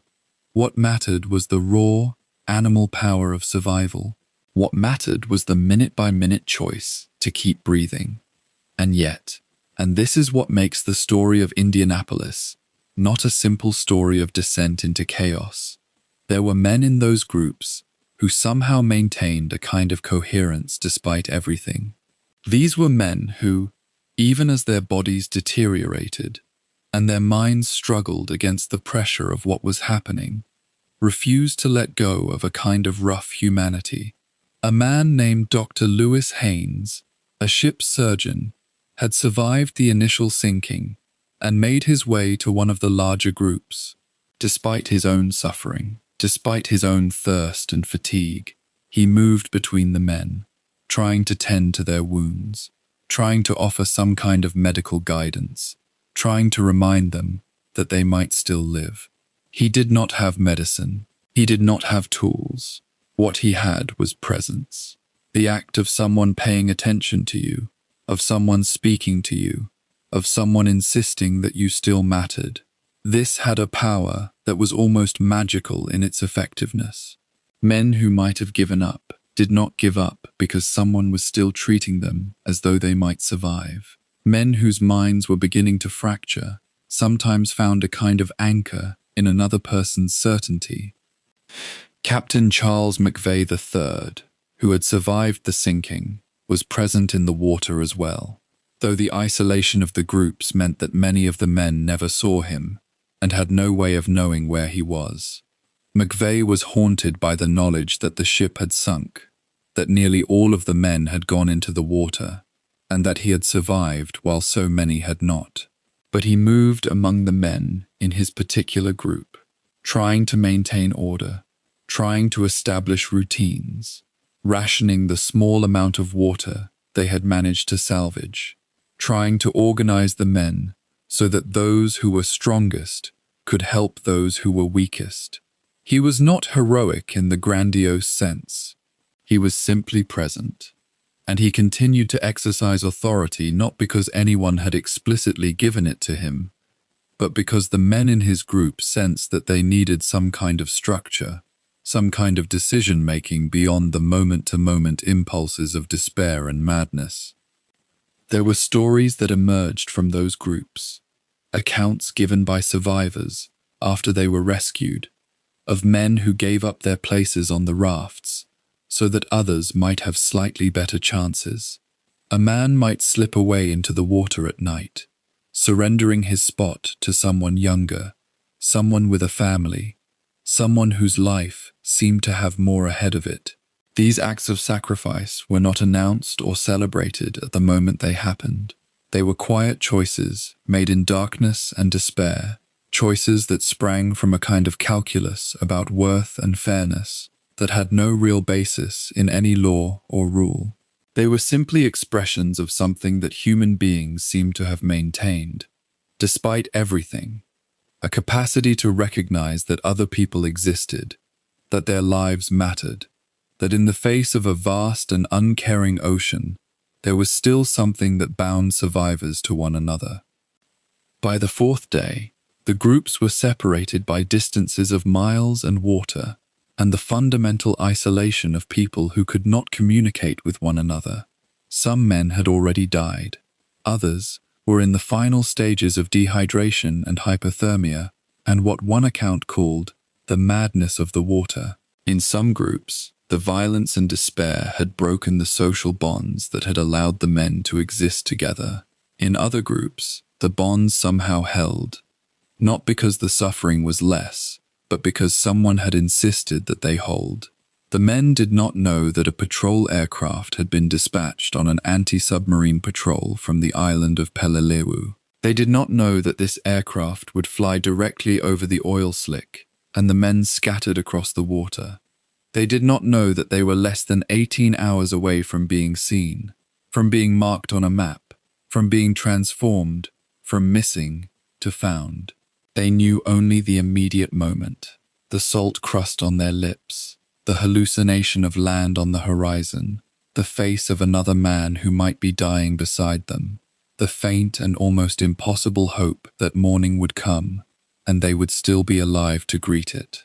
This was the edge of survival, not the moment of rescue, but the moment just before, when the line between life and death had become so thin that a single hour could contain both extremes. The Pacific sun rises on what would have been the fifth dawn for the men of Indianapolis. By now, the survivors are scattered across nearly 30 square miles of open water. Some cling to life rafts, their surfaces crowded with men pressed together, delirious and dying. Others float in smaller groups, linked by rope or by simple proximity, their voices hoarse from days of calling out to one another, their bodies racked by sun exposure and salt water poisoning. In the darkness of the previous night, more men have slipped away, some from wounds that festered without treatment, some from the simple surrender that comes when the mind accepts there will be no rescue. The sharks have been less active since dawn, but the psychological damage they have inflicted remains total. Every ripple, every shadow beneath the water brings a fresh wave of terror. The men have stopped talking about rescue. They have stopped believing it will come. What remains is only the animal drive to survive the next hour, and then the next. Roughly 300 miles to the north, near the island of Mindanao in the Philippines, the routine operations of the United States Navy continue without awareness that one of its ships has vanished. The sea is vast, and Indianapolis was expected at Leyte, but she has not arrived. At the naval port, reports move slowly through different channels. The signal officer notes the absence, but the receiving officer assumes she has been delayed. The port director at Leyte was not expecting Indianapolis to arrive on any particular schedule, so the absence of a formal arrival report triggers no alarm. The Navy's administrative machinery, designed for precision in peacetime, has proven catastrophically fragmented in war. No single authority holds responsibility for knowing where every ship is at every moment. The assumption is that if something has gone wrong, someone will report it. But Indianapolis has gone down, and she has taken her distress signal with her, unheard by any station. The silence is complete. Approximately 4 hours after dawn breaks on the 2nd of August, a twin-engine Lockheed PV-1 Ventura aircraft, callsign Fox Baker, takes off from Peleliu Island on what is meant to be a routine anti-submarine patrol. The pilot is Lieutenant Wilbur Gwynn, a navigator and pilot of considerable skill, flying over waters that have seen countless submarines operations.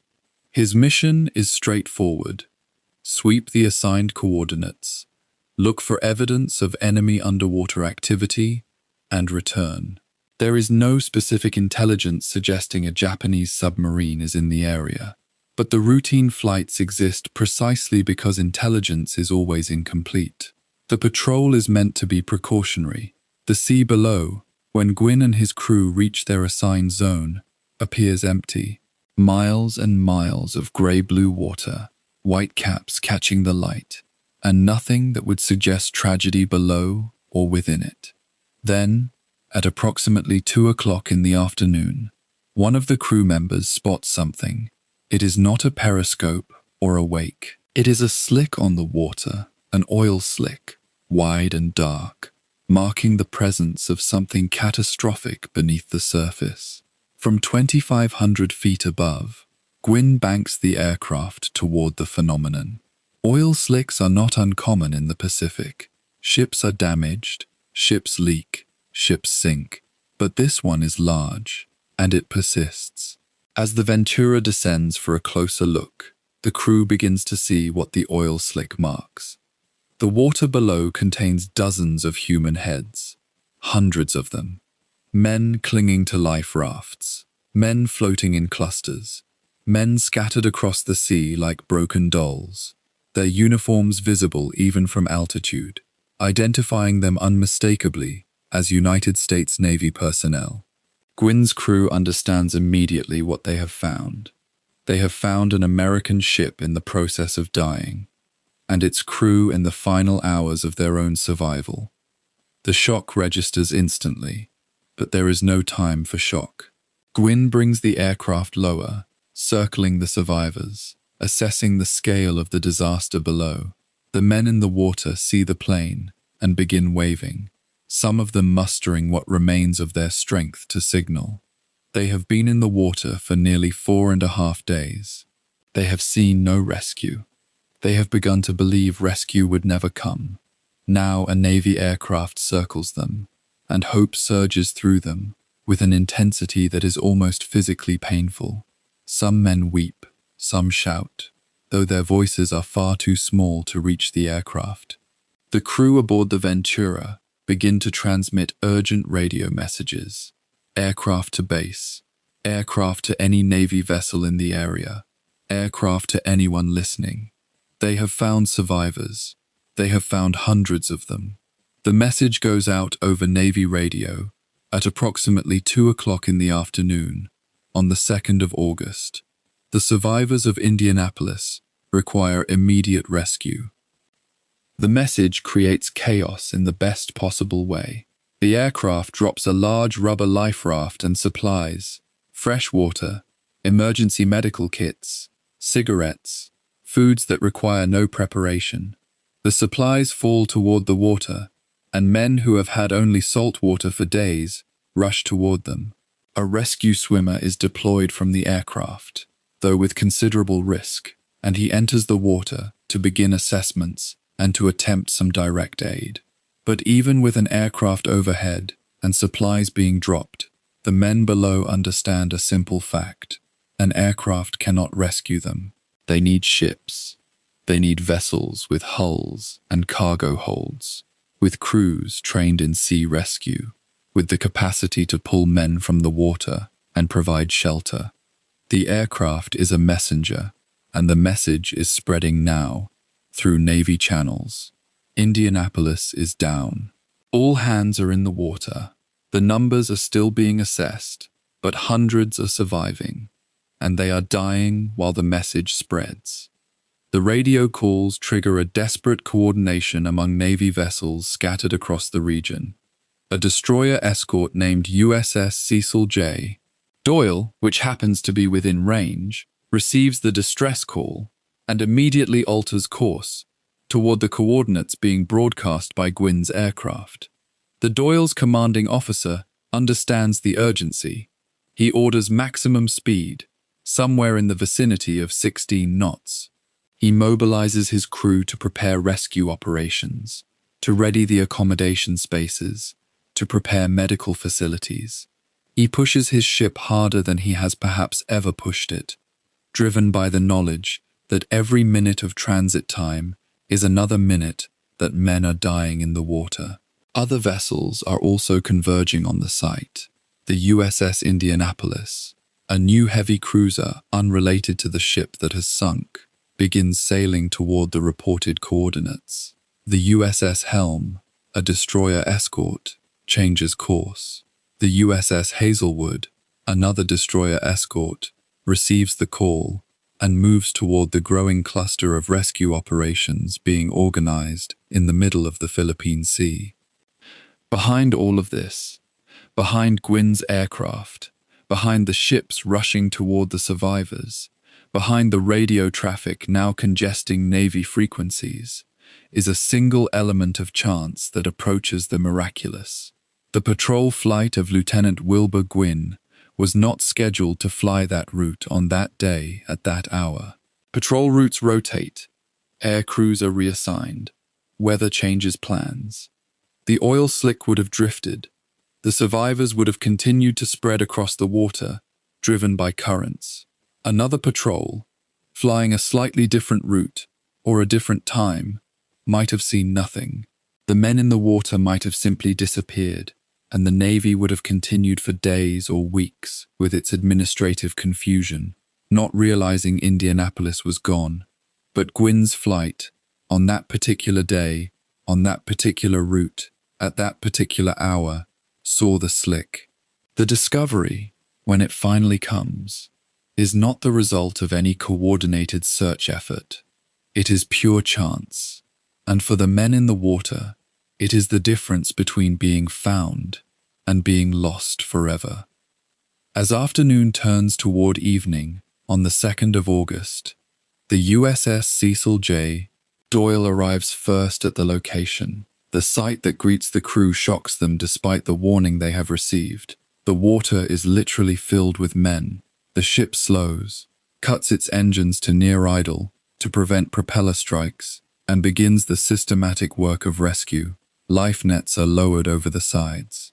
Men in the water attempt to climb them, many too weak to manage without assistance. Sailors line the railings, reaching down, grabbing hands and uniforms, pulling survivors aboard. Some men come up easily, having maintained some strength. Others are so emaciated, so burned, so poisoned by salt water, that they barely have the capacity to cling to what is offered them. As each man is pulled aboard, crew members of the Doyle wrap him in blankets, attempt to provide fresh water, carefully, because men who have drunk seawater cannot have too much fresh water too quickly without severe consequences, and assess his condition. The ship's medical personnel, working as quickly as they can, begin to triage the worst cases to the ship's hospital spaces. The night of the 2nd of August becomes a race against the dying. More vessels arrive as darkness falls. The USS Helm, the USS Hazelwood, and others. The rescue becomes a coordinated operation across multiple ships, each one lowering rescue equipment, each one pulling men from the water, hour after hour through the night. Searchlights illuminate the dark sea, turning night into something approaching daylight, creating eerie shadows across the water's surface. The sound on each rescue vessel is constant. The creak of equipment, the shouts of crew members directing the rescue, the cries and groans of survivors, the endless repetition of rescue and revival and stabilization. Some of the men pulled from the water are nearly beyond saving, their core body temperatures dangerously low despite the tropical climate, their bodies so depleted of fluids and electrolytes that their hearts struggle to maintain rhythm. Medical personnel work frantically to stabilize them. Some respond, some do not. Men die aboard the rescue ships, within reach of fresh water and shelter, their bodies simply finished with the effort of survival. The scope of the disaster becomes clear as the rescue operation progresses through the night and into the 3rd of August. Of the nearly 1,200 men who were aboard Indianapolis, more than 900 entered the water. By the time the rescue vessels have pulled survivors from the sea, a process that takes roughly 2 full days, only 316 are alive. Roughly 583 men are gone. Some died in the initial sinking when the torpedoes struck and the ship went down in those first violent moments. Many more died in the water, from shark attacks, from dehydration and salt poisoning, from the relentless sun by day and the cold that seeps into the bones at night, from wounds that would not close, from despair that became indistinguishable from physical sickness. The men who survive are traumatized in ways that will reshape the rest of their lives. They have seen companions dragged away by sharks. They have hallucinated. They have fought with one another. They have been closer to death than any human should be forced to endure. Captain Charles McVeigh III is among the survivors. He is pulled from the water, his body damaged by sun and salt, his mind struggling with the knowledge of what has happened under his command. He is brought aboard a rescue vessel and begins to understand what many of the crew are still processing, that Indianapolis is gone, that the vast majority of his crew is dead, that the Navy will want to know why, and that he, as commanding officer, will be held accountable for the loss. Other survivors are processed through the rescue vessels, their names recorded, their conditions assessed, their immediate medical needs addressed. Some are conscious enough to speak, others are barely conscious at all. The rescue operation itself, the physical extraction of men from the water and their transport to safety, is a success. The Navy has found its lost ship's crew, but the rescue comes at a cost that is impossible to obscure. Nearly 900 men did not survive to be rescued. They are gone, and their names will come to define what has happened here. As the rescue operations conclude on the 3rd of August and into the 4th, the focus turns to questions. How did Indianapolis come to be sunk? Where was her escort? Why was no distress signal received? Why did it take nearly 4.5 days for anyone to realize she was missing? These are the questions that will shape what comes next in the story of Indianapolis. The investigations, the court-martial, the long effort to assign blame. But for now, in the hours immediately following discovery, those questions fade into the background. What matters is that the men in the water have been found. What matters is that 316 have lived. What matters is that the Pacific, which seemed ready to swallow them entirely, has instead delivered them into the hands of their own navy, into the hands of men who could pull them to safety, who could wrap them in blankets and give them fresh water and tell them they will survive. The discovery by Gwynn's patrol aircraft, the pure chance that sent it on that route at that hour, has meant the difference between a tragedy and a catastrophe, measured only in how many fewer lived than might have. The radio calls that crackled from the patrol aircraft on the morning of the 2nd of August went out to a navy that was not listening for them. The discovery was almost an accident, a routine flight, a routine oil slick spotted from above, and then the sudden, impossible sight of hundreds of heads bobbing in the water. The pilot radioed back to his base with the coordinates and the urgent truth. There were men down there, many of them, and they had been there for days. Within hours, the machinery of naval rescue began to move, slowly at first, then with gathering urgency. But for the men in the water, those hours were eternity. Some would see the ships that came to save them. Others would slip away into darkness before rescue reached them, their names fading into salt spray and forgetting. The race against death was already nearly over when the Navy finally understood what had happened. The first ship to arrive at the rescue site was the USS Bassett, a destroyer escort that reached the oil slick and the scattered groups of survivors on the morning of the 2nd of August.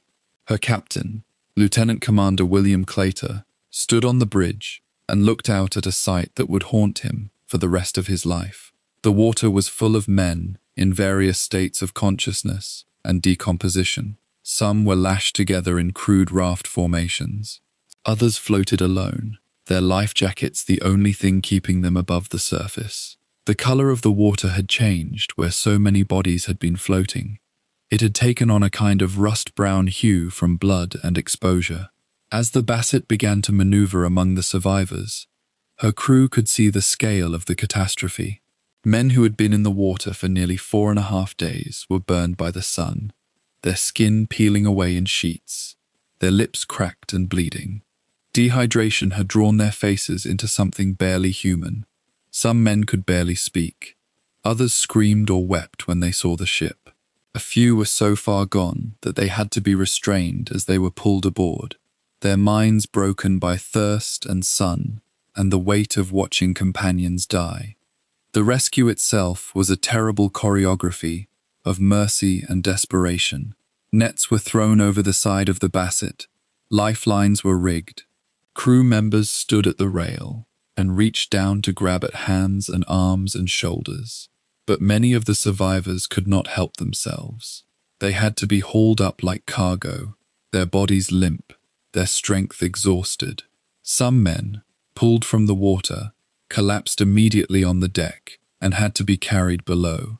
Others seemed to wake up at the moment of rescue, as if the act of leaving the water had somehow brought them back from wherever their minds had gone. One survivor looked at a crew member and asked if he could have some water. When he was told yes, tears ran down his scorched face. Another man, pulled from the ocean, immediately asked if they had found the Indianapolis. When they told him yes, they were picking up survivors from the Indianapolis, he seemed not to understand. His mind was still in the water. His mind was still waiting to die. More ships arrived as the day progressed. The USS Grayling, another destroyer escort, joined the Bassett. Then came the USS Helm, and then the USS Doyle. Navy vessels from all around the Philippine Sea were diverted to the coordinates where the survivors floated. Seaplanes dropped supplies, rafts, fresh water, first aid kits from the sky. One pilot, knowing that some of the men were beyond the reach of the rescuing ships at that moment, volunteered to land the seaplane directly in the water, despite the danger. As the plane touched down, Lieutenant Commander Jules Sancho, one of the pilots, jumped into the water himself to help pull survivors toward the aircraft. He would save at least 14 men in that improvised rescue before the seaplane lifted off again.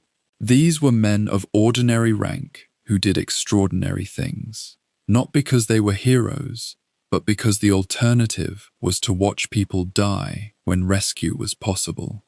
The condition of the survivors shocked every Navy officer and enlisted man who encountered them.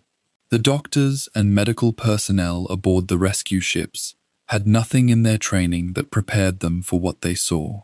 Men in their 20s looked ancient. Boys from Iowa and Texas and Pennsylvania had been transformed into skeletal figures, covered in saltwater sores and sunburned to the point where their skin simply came away from the touch. Many suffered from what the doctors called immersion foot, a gangrenous condition caused by days of continuous exposure to salt water. The sharks had left their marks. Bites covered arms and legs and torsos. Some wounds were infected beyond treatment. Some men had tasted so much seawater that their internal organs had begun to fail. Dehydration had done things to the human body that the medical officers had only read about in textbooks. The recovery rate was unpredictable. Some men who looked nearly dead suddenly rallied when given fresh water and shade. Others who seemed stable deteriorated rapidly. The medical teams worked frantically, but they knew that some of the men they were pulling from the water had begun their dying the moment the torpedoes struck the Indianapolis 3.5 days before. By the evening of the 2nd of August, more than half of the survivors had been pulled from the water. Ships were converging from every direction, but there were still men out there. There were still groups floating in isolated patches of ocean, still waiting, still believing that rescue had come for them, and terrified that the ships had missed them in the vastness. Some men had to be rescued twice. They were pulled from the water by one ship, revived somewhat, and then transferred to a larger vessel for the journey back to the base. Others could not be saved in time. The USS Grayling picked up a group of survivors and found that several were dead or dying. One man had been underwater when rescued. His companions had kept him afloat, even though he had been unconscious for hours. He did not survive. Another man died in the arms of the crew member who pulled him aboard, his last breath coming as he felt solid deck beneath him for the first time in nearly 4.5 days. The USS Doyle had the grim duty of finding some of the last groups and then having to search, afterward, for anyone who might have been missed. Her captain ordered that every piece of floating debris be investigated.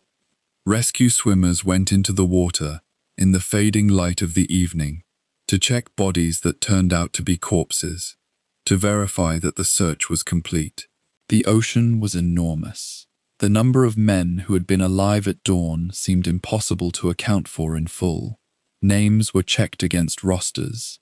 Survivors were asked about companions, about groups that had drifted apart, about men who had died during the night and been released to the sea because there was no other choice. Out of nearly 1,200 men who had gone down with the Indianapolis, only 316 were alive when the last survivor was pulled from the water. The arithmetic was absolute and unbearable. Nearly 900 men had vanished. Some had gone down with the ship. Others had lasted hours in the water. Some had survived for days, only to slip away before rescue came. The transfer of survivors from one ship to another during the rescue, and in the hours immediately following, revealed the psychological state of the men who had been saved. Some were nearly catatonic, barely aware of what was happening to them. Others were hysterical, convinced that they were still in the water, that the rescue was a dream. One man aboard the USS Doyle, when he heard that the Indianapolis had sunk, began to weep uncontrollably. He had been holding on to the hope, however irrational, that the ship was still floating somewhere, that somehow they would all be returned to it. The news that she was at the bottom of the ocean seemed to rob him of the last thing that had kept him sane. Medical officers had to sedate many of the survivors. The transition from the water, where staying alive had been the only thought, to safety, where there was time to think about what had happened, was too much. Men who had been strong in the water broke down when they reached solid deck. Men who had been crying in the water became silent and distant once they were safe, as if their minds were still out there, still holding on to the ritual of survival. The crew members of the rescue ships were not prepared for what they saw. Many of them had been on warships before. Some had seen combat, but nothing had prepared them for the specific horror of pulling nearly 1,000 men from the water who had been waiting days for death. One sailor aboard the Bassett spent the night of the 2nd of August washing the deck where survivors had been brought aboard, rinsing away the salt water and blood and seawater that had covered the men when they were pulled from the ocean. He scrubbed, and he could not seem to stop. Another crew member simply stood at the rail and stared at the water, trying to comprehend what had happened. The officers had to tell them that this was the Indianapolis, that the big cruiser that many of them had heard about, the ship that had done important things before, the ship that had taken that secret cargo across the Pacific, had been hit by a submarine and had gone down in minutes. The men at the rescue were not old enough to process this information calmly. Some wept, others grew angry. Most simply accepted it as one more terrible thing that war had done. The rescuing vessels made for the nearest port, with survivors packed into spaces designed for far fewer people. The USS Bassett made for Guam. The USS Doyle headed toward Leyte. The seaplane carrying Lieutenant Commander Sancho and the men he had rescued made for the nearest airfield. Every ship that had picked up survivors was overflowing with shocked and broken men who needed water, food, medical care, and shelter. The galleys were opened. Cooks worked through the night preparing broth and soft foods that the men's damaged digestive systems could handle. Some of the survivors threw up everything they ate at first. Their bodies had begun to shut down during the 4 days in the water and could not immediately accept food. Fresh water was issued carefully, in limited quantities, because consuming too much fresh water too quickly after days of exposure to salt water could kill a man just as surely as thirst had nearly killed him. The medical officers and the enlisted men who served as impromptu nurses moved through the ship from bunk to bunk, assessing injuries, cleaning wounds, applying bandages and salves to the terrible sunburns. There was no medicine for some of what they saw. There was only time and rest and the basic mercy of being alive on a ship instead of drifting alone in the Pacific. As the ships carrying the survivors moved away from the rescue site, there was an understanding among the crew that something vast had happened, something that reached beyond the normal scope of war. This was not a battle. This was not even a sinking. Sinkings happened. This was a catastrophe of survival and failure and rescue that seemed to contain, in its awful details, something essential about the nature of the war itself. 900 men had vanished. 316 had been saved. The numbers were absolute. There was no escaping them, no finding comfort in some interpretation that would make them less terrible. The ships that had come to save them had arrived, and they had done everything they could, and yet nearly 900 men were gone. The officers who wrote the reports knew that questions would come. Someone would want to understand how the Indianapolis had come to be traveling without an escort, how she had sunk so quickly that no distress signal was confirmed received, how men had been left alone in the water for nearly 4.5 days, while the Navy looked elsewhere. But for now, in the immediate hours of the rescue, there was only the exhaustion of saving lives and the heavy knowledge of all the lives that could not be saved. The last survivor was pulled from the water, and then the search continued for several more hours to ensure that no one had been missed. When it was over, when every ship involved in the rescue had accounted for the survivors they held, and when the ocean had been searched as thoroughly as it could be, there was a kind of silence aboard the rescue vessels. The men who had been saved were sleeping, finally, or lying in the dark below decks, processing what they had endured. The crew members of the rescuing ships went about their duties quietly. The distance between what had nearly been lost and what had been saved was measured in hours and luck and the routing of a single patrol aircraft.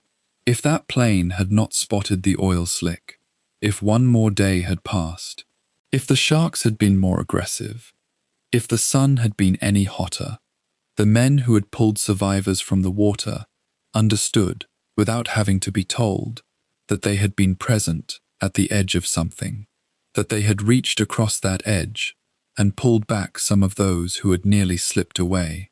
For the survivors themselves, already moving into shock and the beginning of healing, the nightmare of the water was beginning to fade into something that felt almost unreal.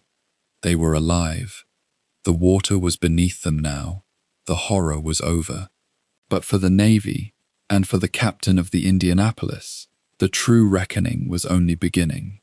In the autumn of 1945, while survivors of Indianapolis still carried the salt of the Pacific in their hair and the memory of sharks in their nightmares, the machinery of military justice began to turn. Captain Charles McVeigh III was ordered to face a court-martial, not for any failure of courage or seamanship under fire, but for the simple, devastating fact that his ship had sunk. It was an extraordinary decision, one that would reverberate across decades and expose something rotten at the heart of how the Navy handled failure. McVeigh was not accused of cowardice. He was not accused of negligence in combat. Instead, the charges against him were indirect, almost surgical in their precision. Failure to zigzag, failure to follow evasive maneuvering procedures, and failure to scuttle the ship in an orderly fashion before she went down. The Navy had a narrative it needed to tell, and McVeigh was the vessel into which all its institutional guilt could be poured. The court convened on the 12th of December 1945, just over 4 months after Indianapolis slipped beneath the Philippine Sea. McVeigh sat before a board of senior officers in a room where power was measured in rank and protocol was a weapon. The prosecution presented its case with methodical care.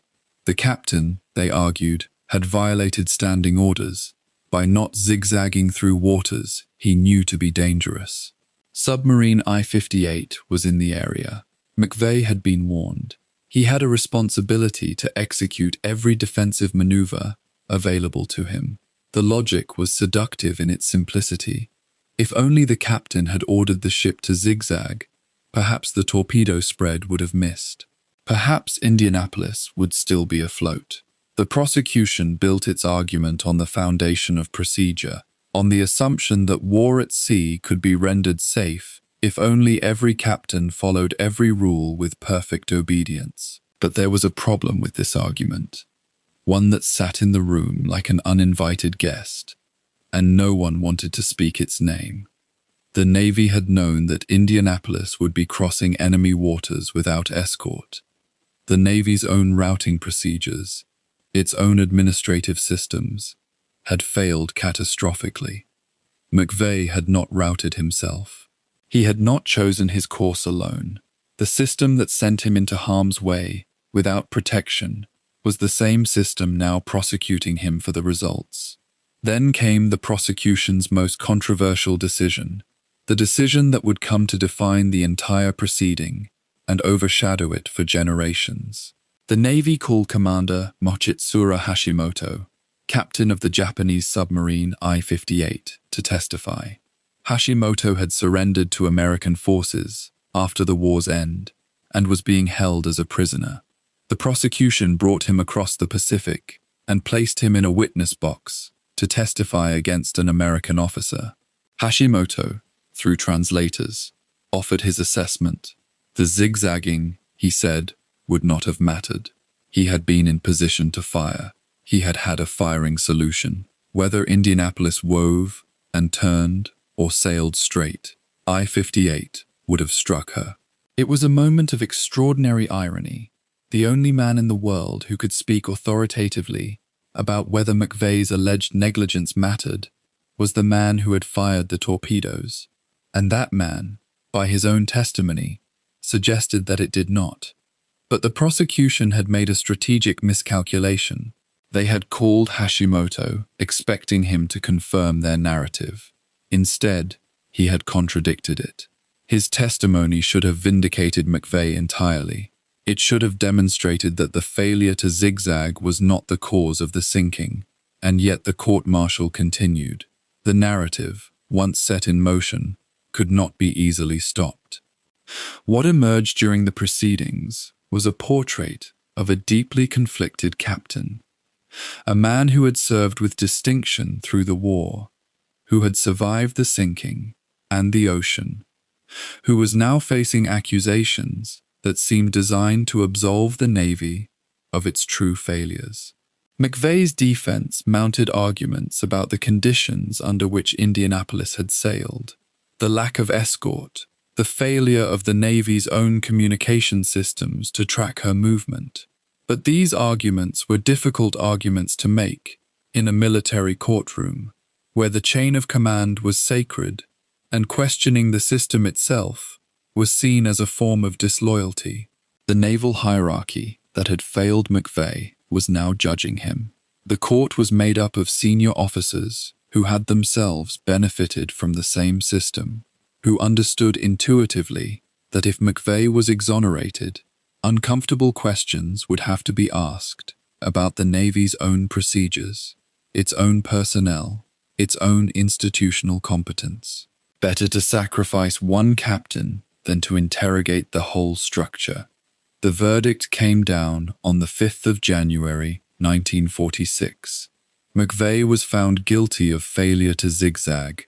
He was convicted, though the court stopped short of recommending dismissal from the Navy, a mercy that felt more like additional cruelty, since it meant McVeigh would be allowed to continue serving in an organization that had just declared him responsible for the deaths of nearly 900 men.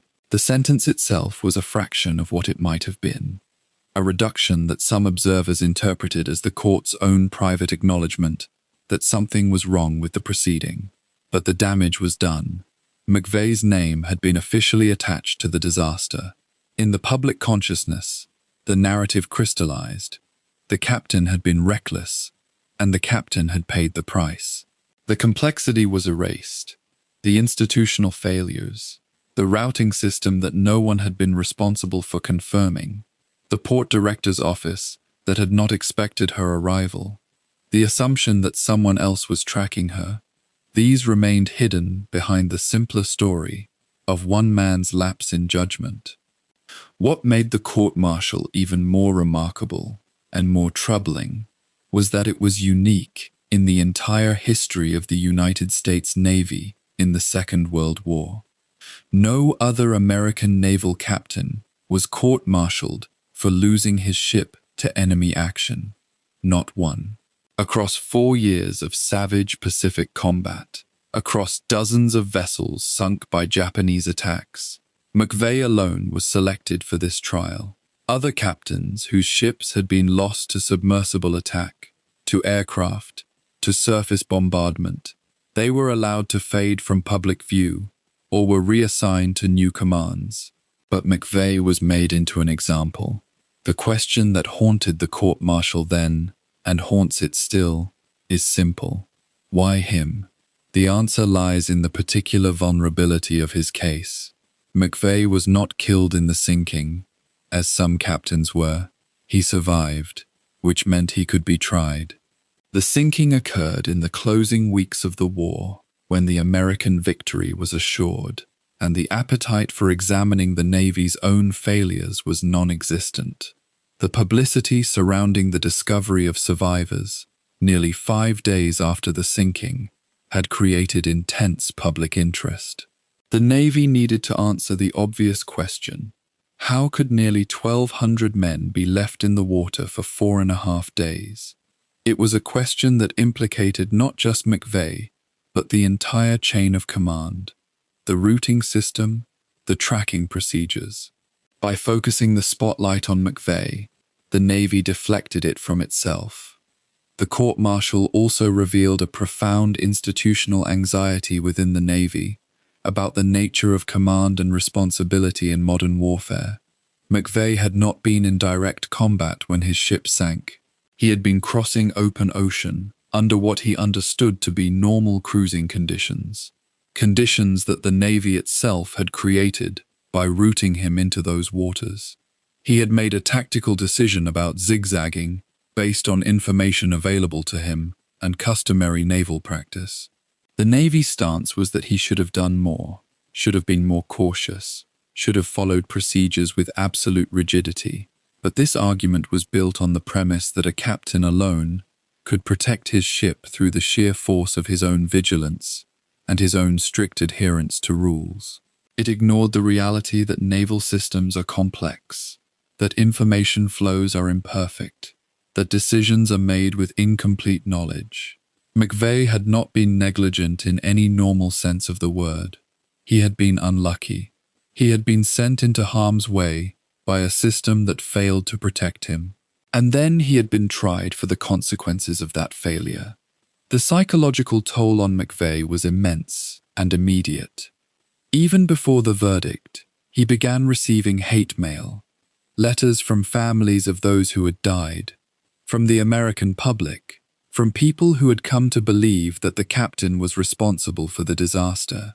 The court-martial had given shape and a name to their grief. Now they could direct their anger at someone specific. McVeigh, like any captain, had taken responsibility for his ship when he assumed command. It was the deepest principle of naval tradition. But the Navy, through the court-martial, had now divided that responsibility, had said that he was responsible for what happened, but not that others were responsible for the systems that led to what happened. It was a form of blame that was perfectly calibrated to destroy a man. McVeigh continued to serve after the court-martial, in various postings, but the stain never faded. When he retired from the Navy, the stigma remained. He was the captain whose ship had sunk. He was the captain who had been court-martialed. The subtlety of his exoneration, the fact that he had not been dismissed, that he had been allowed to retire with honor, was lost in the simple narrative that had been established and broadcast. What the court-martial revealed most clearly was the Navy's own need to control the narrative of war. The Navy had been bloodied in the Pacific. It had suffered catastrophic losses of men and materiel. It had made mistakes. The court-martial of McVeigh was, in a sense, a ritual of purification, a way of saying that the system was sound, that the failure was not structural but individual, that if this one man could be isolated and judged, then everything else could be trusted. It was a comforting narrative, and it was also a false one. The reality was that the system had failed, not because McVeigh had failed to zigzag, but because the Navy's own administrative procedures had broken down. The routing system was broken. The communication system was broken. The assumption that someone else was responsible for tracking the ship was broken. These failures could not be easily fixed by a court-martial. They could only be confronted directly, and the Navy was not willing to do that in 1945. The proceedings also exposed a deep tension within military justice itself. The tension between finding truth and maintaining order, between holding individuals accountable and protecting institutions. A court-martial is designed to judge individuals. It is not designed to indict systems. When a system fails, courts-martial often become the mechanism by which that systemic failure is blamed onto a single person. McVeigh's trial was a perfect example of this pathology. He was not tried for anything he could have prevented. He was tried for the conditions that others had created. The verdict, when it came, satisfied no one. It did not bring back the 900 men who had died. It did not repair the system that had failed them. It only marked McVeigh as guilty and, implicitly, marked everyone else as absolved. For the Navy, the court-martial was a way of closing the book on Indianapolis. A captain had been tried, a verdict had been rendered, justice had been served. The institution could move forward. But the story did not end in 1946. It endured in the memories of the survivors, in the letters of the families who had lost sons and husbands, in the conscience of anyone who had followed the case carefully. McVeigh lived with the burden of the verdict for the rest of his life. The hate mail continued to arrive, even years after the trial. Survivors of Indianapolis wrote to him, some offering support, some still angry, some asking him to defend his actions. The court-martial had made him, against his will, the central figure in the story of the disaster, the one person everyone could point to and say, here is who failed. But the truth was more complicated. McVeigh had not failed. The system had failed. And when the system fails, someone has to be blamed. The Navy chose the only person who could not defend himself, the captain, who had survived to bear the weight of all the responsibility that should have been distributed far more widely. The court-martial of Captain Charles McVeigh III was not an act of justice. It was an act of institutional self-preservation, and its true cost would not be fully reckoned until long after the verdict was rendered, long after McVeigh himself was gone. The war ended in August of 1945, and with it came the assumption that justice had been served and the ledgers balanced. But for the men who pulled themselves from the Philippine Sea, for the families who had waited through 4.5 days of not knowing, and for Captain Charles McVeigh III, the true ordeal was only beginning.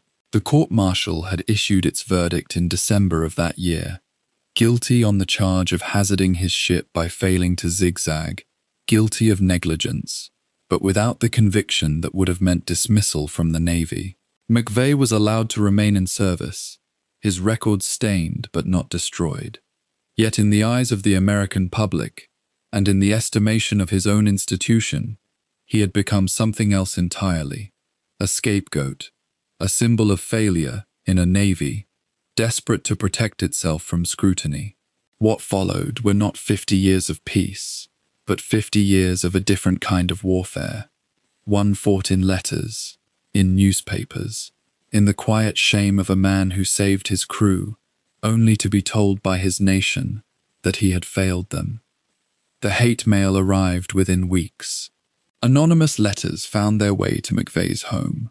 Letters from men who had lost sons aboard Indianapolis.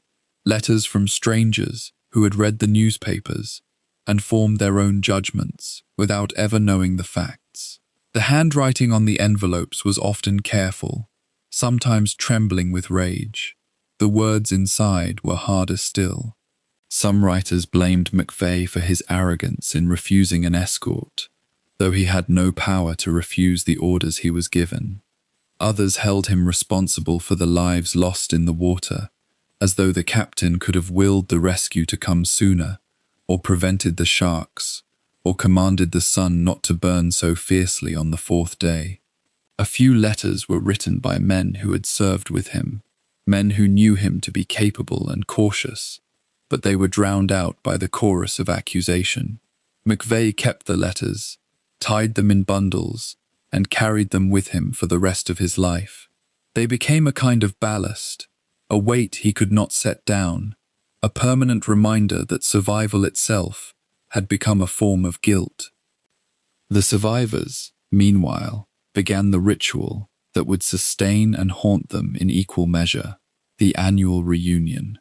Each year, in different cities across America, the men who had clung to rafts and flotsam in the Philippine Sea would gather.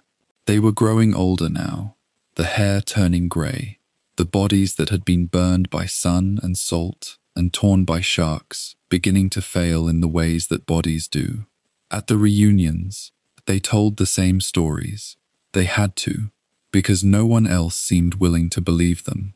The American public, having moved past the war into the prosperous 1950s, was not interested in a ship that had sunk before the war even ended, not interested in a captain who had been court-martialed, not interested in the complications that came with a disaster that could not be tidied up into a narrative of heroism or comeuppance. The survivors spoke to each other, then, and in speaking kept their shipmates alive in memory. But the absence of the dead grew heavier each year. The list of men who had come to the reunion the previous year but did not come this year, that list grew longer. Captain McVeigh was a presence at the reunions when he could be, though his presence was often complicated by the fact that some of the survivors blamed him, or felt they should blame him, or carried the conflicted feeling of gratitude to the man who had tried to save them, mixed with resentment at the system that had made his order to proceed without escort seem inevitable. McVeigh himself was a study in contradiction. By all accounts from those who knew him well, he was a man of dignity and courtesy, a naval officer of long standing and deep honor, and yet he seemed to have internalized the judgment that he was unworthy of either. He spoke at reunions, attended dinners, and smiled the smile of a man performing normality for a world that he believed had already decided who he was. The letters continued to arrive. He never stopped receiving them, even in the 1960s, even after he had been promoted to Rear Admiral, even after his service was formally ended.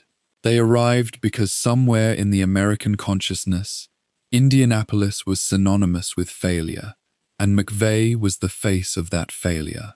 In 1968, on the 6th of November, Captain Charles McVeigh III took his own life. He was 70 years old. In the years since, historians and those who knew him have speculated about the degree to which the hate mail, the court-martial, the weight of being asked to carry responsibility for a system that had failed, contributed to that final decision.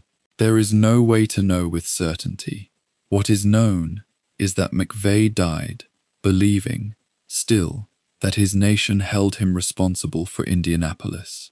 What is known is that he died while the institution that had condemned him in 1945 had never said otherwise.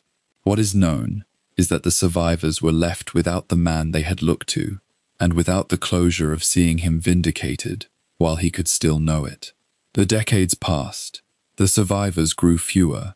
Children of the survivors began to take an interest in the history their fathers and uncles and grandfathers carried inside them. The general public, meanwhile, had moved further away from the Second World War with each passing year, the conflict receding into history books, becoming something studied rather than something lived. And then, in the 1990s, something shifted. A young schoolboy in Indianapolis, learning about the ship in a local history project, became fascinated by the story. His name was Hunter Scott, and he was 12 years old when he decided that he wanted to know what had really happened. Not the simplified version in the textbooks, but the full truth of the disaster and what had come after. Scott began to research. He found the survivors. He began to correspond with them, to interview them, to listen to their accounts of the night the ship went down and the days that followed. What Hunter Scott discovered was not a simple story of a captain who had made a fatal error in judgment. What he discovered was layers of institutional failure, of decisions made by men removed from danger, who sent a ship into known submarine waters without escort, without proper notification of arrival procedures, without any mechanism in place to ensure that her absence would be noticed.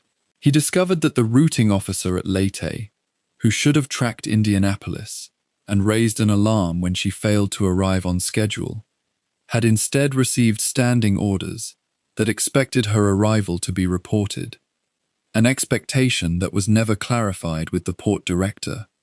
He discovered that, because no single office held responsibility for confirming the ship's safe passage, no one had raised an alarm.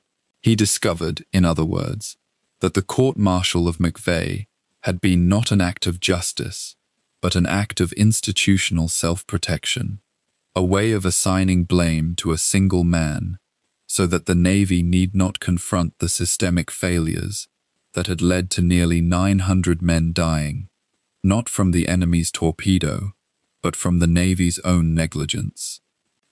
Hunter Scott was not content to let this story die with the last of the survivors. He began to write. He began to speak to historians. He began to reach out to members of Congress.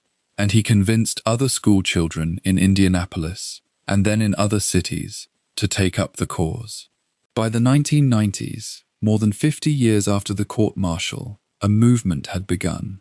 Not a dramatic uprising, but a patient, persistent campaign to force the United States Congress to confront what the courts had never properly examined, the truth of what had happened on the USS Indianapolis, and the injustice that had been visited upon Captain McVeigh in the name of responsibility. Survivors who were now in their 70s and 80s found themselves speaking to younger people, explaining again the sequence of events, demanding that their voices finally be heard, not as anecdotes, but as testimony.